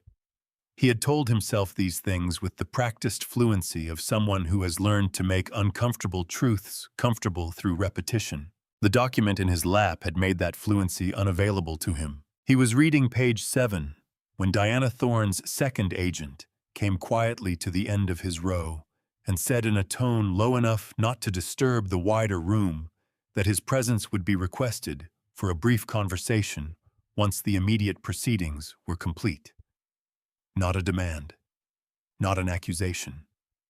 A request delivered with the calm professionalism of someone who understood the difference. Gerald Moss nodded once, set the document carefully on the seat beside him, and looked straight ahead. Victoria DuPont did not cry. She had not cried in a formal setting in over 20 years, and she was not about to begin in a cathedral in Newport Beach on a Saturday morning in December. But she sat with her hands folded very precisely in her lap, and she looked at Eleanor with an expression that had moved over the course of the last 40 minutes, through several distinct phases: surprise assessment, comprehension, and finally something that settled just below the surface of her composed exterior, like cold water settling into stone. She and Eleanor had known each other for 18 years. They had sat on the same charity boards, attended the same fundraising dinners, shared the particular shorthand of women who move through the same social world for long enough that they develop a fluency with each other's silences as much as their words. Victoria had known Eleanor was ambitious. She had known Eleanor was strategic. She had not known the full dimensions of what that ambition and strategy had been applied to. She thought about the last 18 years, going back through specific conversations, specific evenings, specific moments, when Eleanor had said something that Victoria had taken at face value. She was revising all of them now rapidly, with the thoroughness of someone correcting a document they had believed to be final. It was an unpleasant process. She did not rush it. Charles Ashworth raised his head. He had been sitting with it bowed since Agent Thorne had begun the proceeding, and when he lifted his face, the expression on it was no longer the controlled stillness of a man exerting effort. The effort had been released. What remained was simply the face of a 63-year-old man who had arrived at a morning he had not foreseen, and was now, with whatever dignity remained available to him, determining how to meet it. He stood up. He straightened his jacket with both hands, a small, precise gesture, the kind of thing a man does when he needs the outside to be orderly, because the inside is not, and he walked to the end of his row and into the aisle. He did not walk toward Julian. He walked toward me. He stopped 3 feet away and looked at the man who had, in the space of one morning, dismantled everything that Julian had been building for 5 years. His expression was not hostile. It was not apologetic. It was simply direct, the directness of a man who has decided that the only remaining currency he has is honesty. "I didn't know the full extent of it," Charles Ashworth said. His voice was low and even. "I want you to know that." I held his gaze for the long moment. "I believe you," I said. "And then, because it was all so true, it doesn't change what happened." Charles Ashworth nodded once. "No," he said, "it doesn't." He returned to his seat. He sat down. He folded his hands in his lap and looked at the altar, at the flowers that were still arranged perfectly around the base of the pulpit, at the candles that were still burning, at the space where a wedding ceremony had been scheduled to begin 45 minutes ago. And I, watching him, felt something I had not expected to feel this morning. Compassion, not for what Charles had allowed, but for the particular grief of a parent who loves a child and cannot make that love into the thing the child needed most, which was not more love but better choices. I understood that grief. I was standing inside my own version of it. Chloe came to my side again. She slipped her hand through my arm the way she had when she was 7 years old, and we used to walk through the Saturday farmers market together. Her small hand through my arm, my pace slowing to match hers, both of us unhurried and simply present. She was 28 now.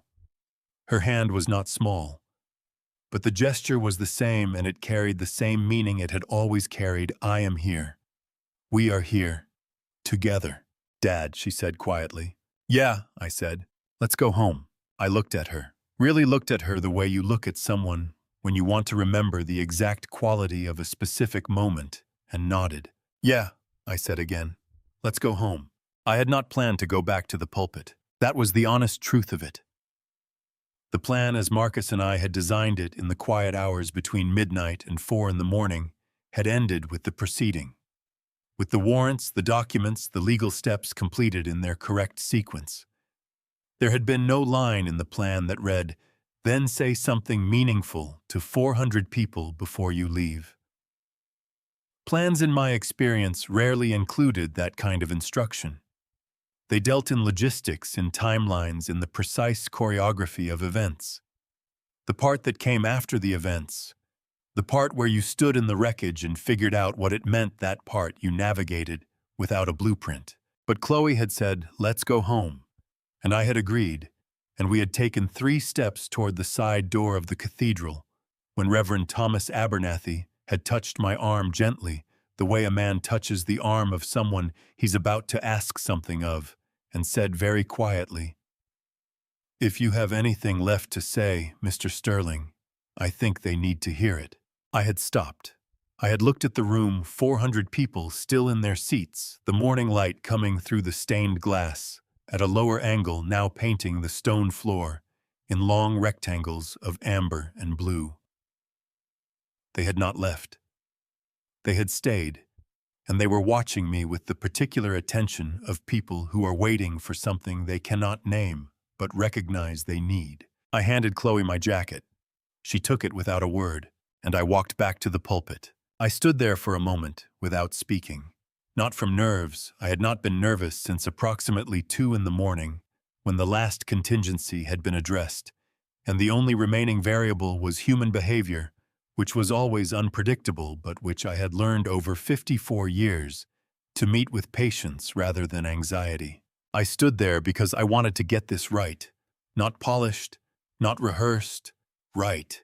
"I'm not going to take much more of your morning," I began. A few people in the room exhaled the involuntary release of people who had been holding themselves at a particular tension and were now being given permission to ease it slightly. "You've already given me more of it than I had any right to ask for." I looked out at the room, at the faces I recognized and the ones I didn't, at the woman in the 6th row who had been pressing the program to her mouth, at the older couple in the back with their hands intertwined, at Jessica still in the 2nd row who was looking at me with the focused, open attention of someone taking something seriously. "I want to say something about trust," I said. "Not because I think I'm qualified to lecture anyone on the subject.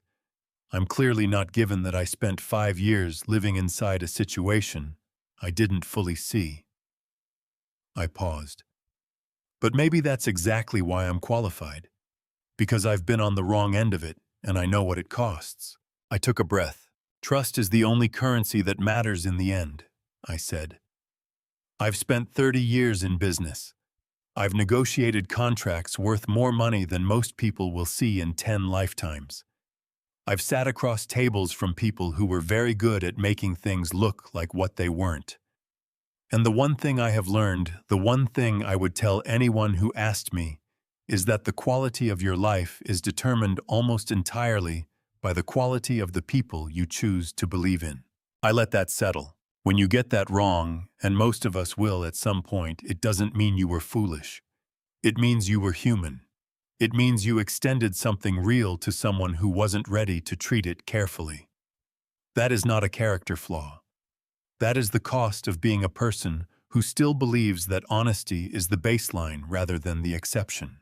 Someone in the middle of the room made a sound, low, involuntary, the sound of a sentence landing somewhere personal. I didn't look for who it was. I kept my eyes moving across the room unhurried. "My daughter," I said, and my voice shifted slightly, not breaking, but softening the way a voice softens when it moves from the general to the specific, from the principle to the person. My daughter walked into this morning believing she was about to start the rest of her life. I glanced at Chloe, who was standing near the side aisle with my jacket over her arm and her eyes very bright. She is, just not the version she was expecting.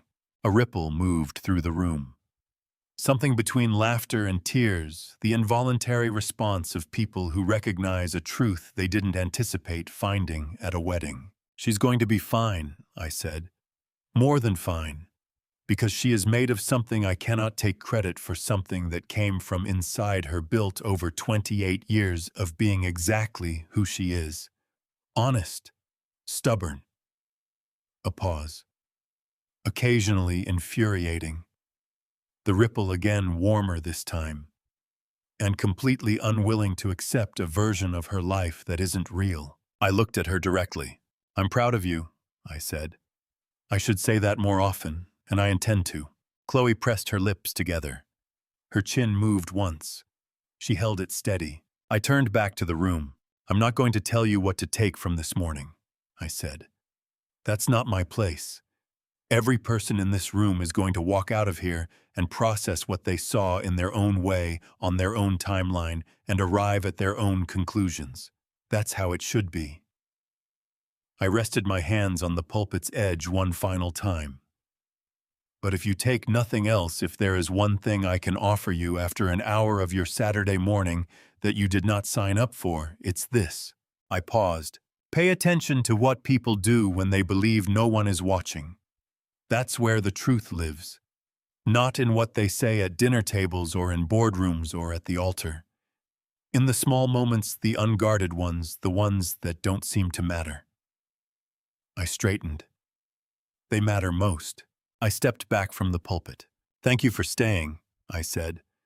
"I mean that genuinely. Now please go enjoy the rest of your Saturday." The room responded not with applause exactly, but with something that moved through it like a current. People exhaled. A few nodded. The woman in the 6th row lowered the program from her mouth and sat up straighter. The older couple in the back unclasped their hands and looked at each other with an expression that had nothing to do with the Sterling family and everything to do with something private and long held between the two of them. Reverend Abernathy, standing to the side of the altar, pressed both hands together and bowed his head slightly, not a liturgical gesture, but a human one. The gesture of a man who has just witnessed something he was not expecting to find in his cathedral on a December morning, and who is quietly grateful for it. Marcus Thornton, standing near the left pillar, watched me descend from the pulpit for the second and final time, and allowed himself, very briefly, the expression of a man who has just seen his client and his friend do something exactly right. Chloe was waiting at the bottom of the steps. She held out my jacket. I took it, shrugged it on, and offered her my arm. She took it the same way she had at 7, at 14, at 22. The gesture unchanged across all the years and all the versions of ourselves we had been in the time between. We walked toward the door together. Behind us, St. Catherine's Cathedral began slowly and quietly to breathe again. 6 months is a long time, and it is also nothing at all. I had learned this about time in the years after my first wife passed, the way it moved at 2 speeds, simultaneously slow enough that you felt every individual day, and fast enough that you looked up one morning and couldn't account for where the season had gone. The legal proceedings had taken longer than I anticipated, which Marcus had warned me they would. Julian Ashworth was formally indicted on 7 counts of wire fraud and 2 counts of financial conspiracy in October. His attorneys had filed 3 motions to delay, each one denied. The trial date was set for the following winter. Eleanor had retained her own attorneys and was negotiating separately. I did not follow the details closely. Marcus handled the updates, filtered and summarized, delivered at appropriate intervals. That was the right arrangement.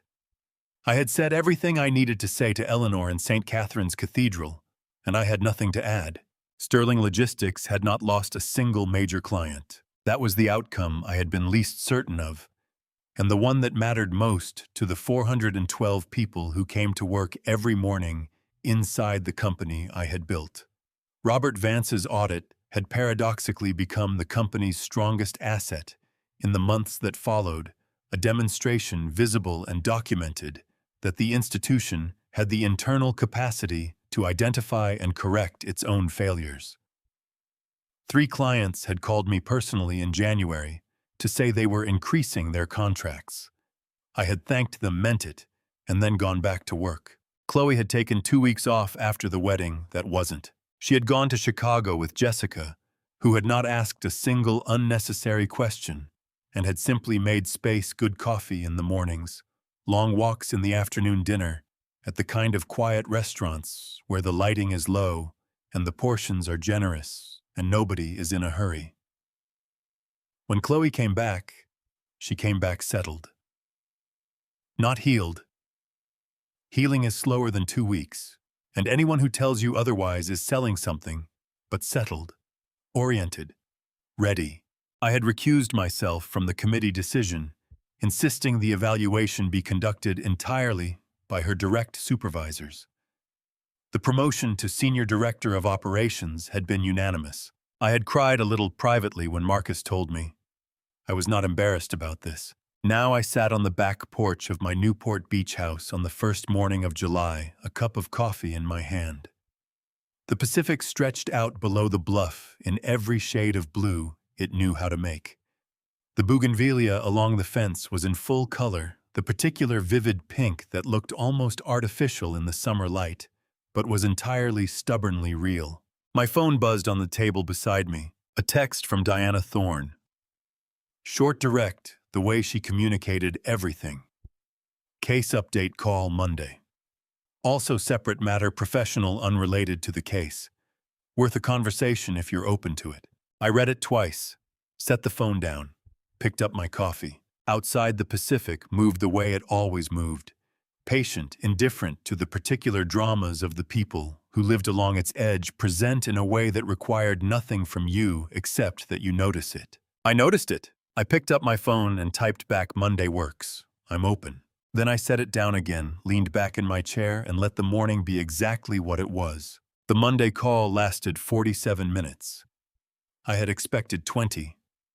A case update, a few procedural details, the kind of exchange that gets scheduled and completed and filed without leaving much behind. But Diana Thorne did not conduct conversations the way most people did.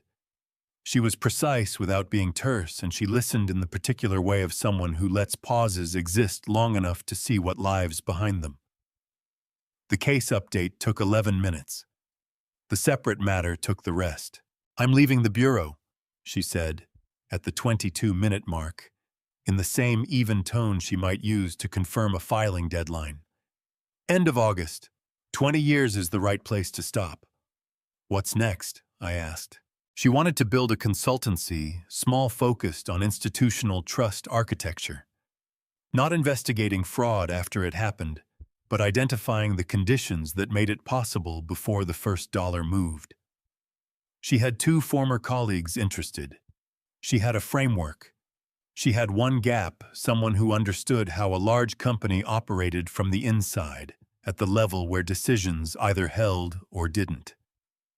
She paused. I'm not offering you a job, she said. I'm asking if you'd be interested in a conversation. Those are different things. They are, I agreed. I'm interested. We met the following Thursday at a coffee place in Santa Monica, small, unpretentious, the kind of establishment that takes its espresso seriously and its decor not at all. I arrived 4 minutes early. Diana arrived exactly on time. We talked for 2 hours and 40 minutes. About work, yes, but also about what it costs to spend a career inside institutions. What that does over time to your relationship with trust. She had grown up in Portland, studied economics at Georgetown, joined the bureau at 23 because she believed in the work and had kept believing until the believing started at costing more than it returned. She spoke about her life plainly, without performance, the way people speak when they have processed something fully and no longer need it to mean anything beyond what it was. I found myself talking more than I usually did in a first conversation. That evening, Chloe called at 7:30, the way she had every few days since December. "Is she funny?" Chloe asked, after I had said approximately 3 sentences. I considered this. She described federal arrest warrant processing as the least romantic administrative procedure in American jurisprudence. Chloe laughed, full unguarded, unchanged by everything the last 7 months had put her through. "I approve," she said. I didn't ask. I said. "I know," she said. "You're getting it anyway." I drove home with the windows down. The road continued. The light was still good enough to see by. I never told this family story to seek sympathy. I told it because I believed the truth deserved to be spoken out loud even when it hurt, especially when it hurt. Every difficult morning has a reason, even when that reason takes months or years to show its face.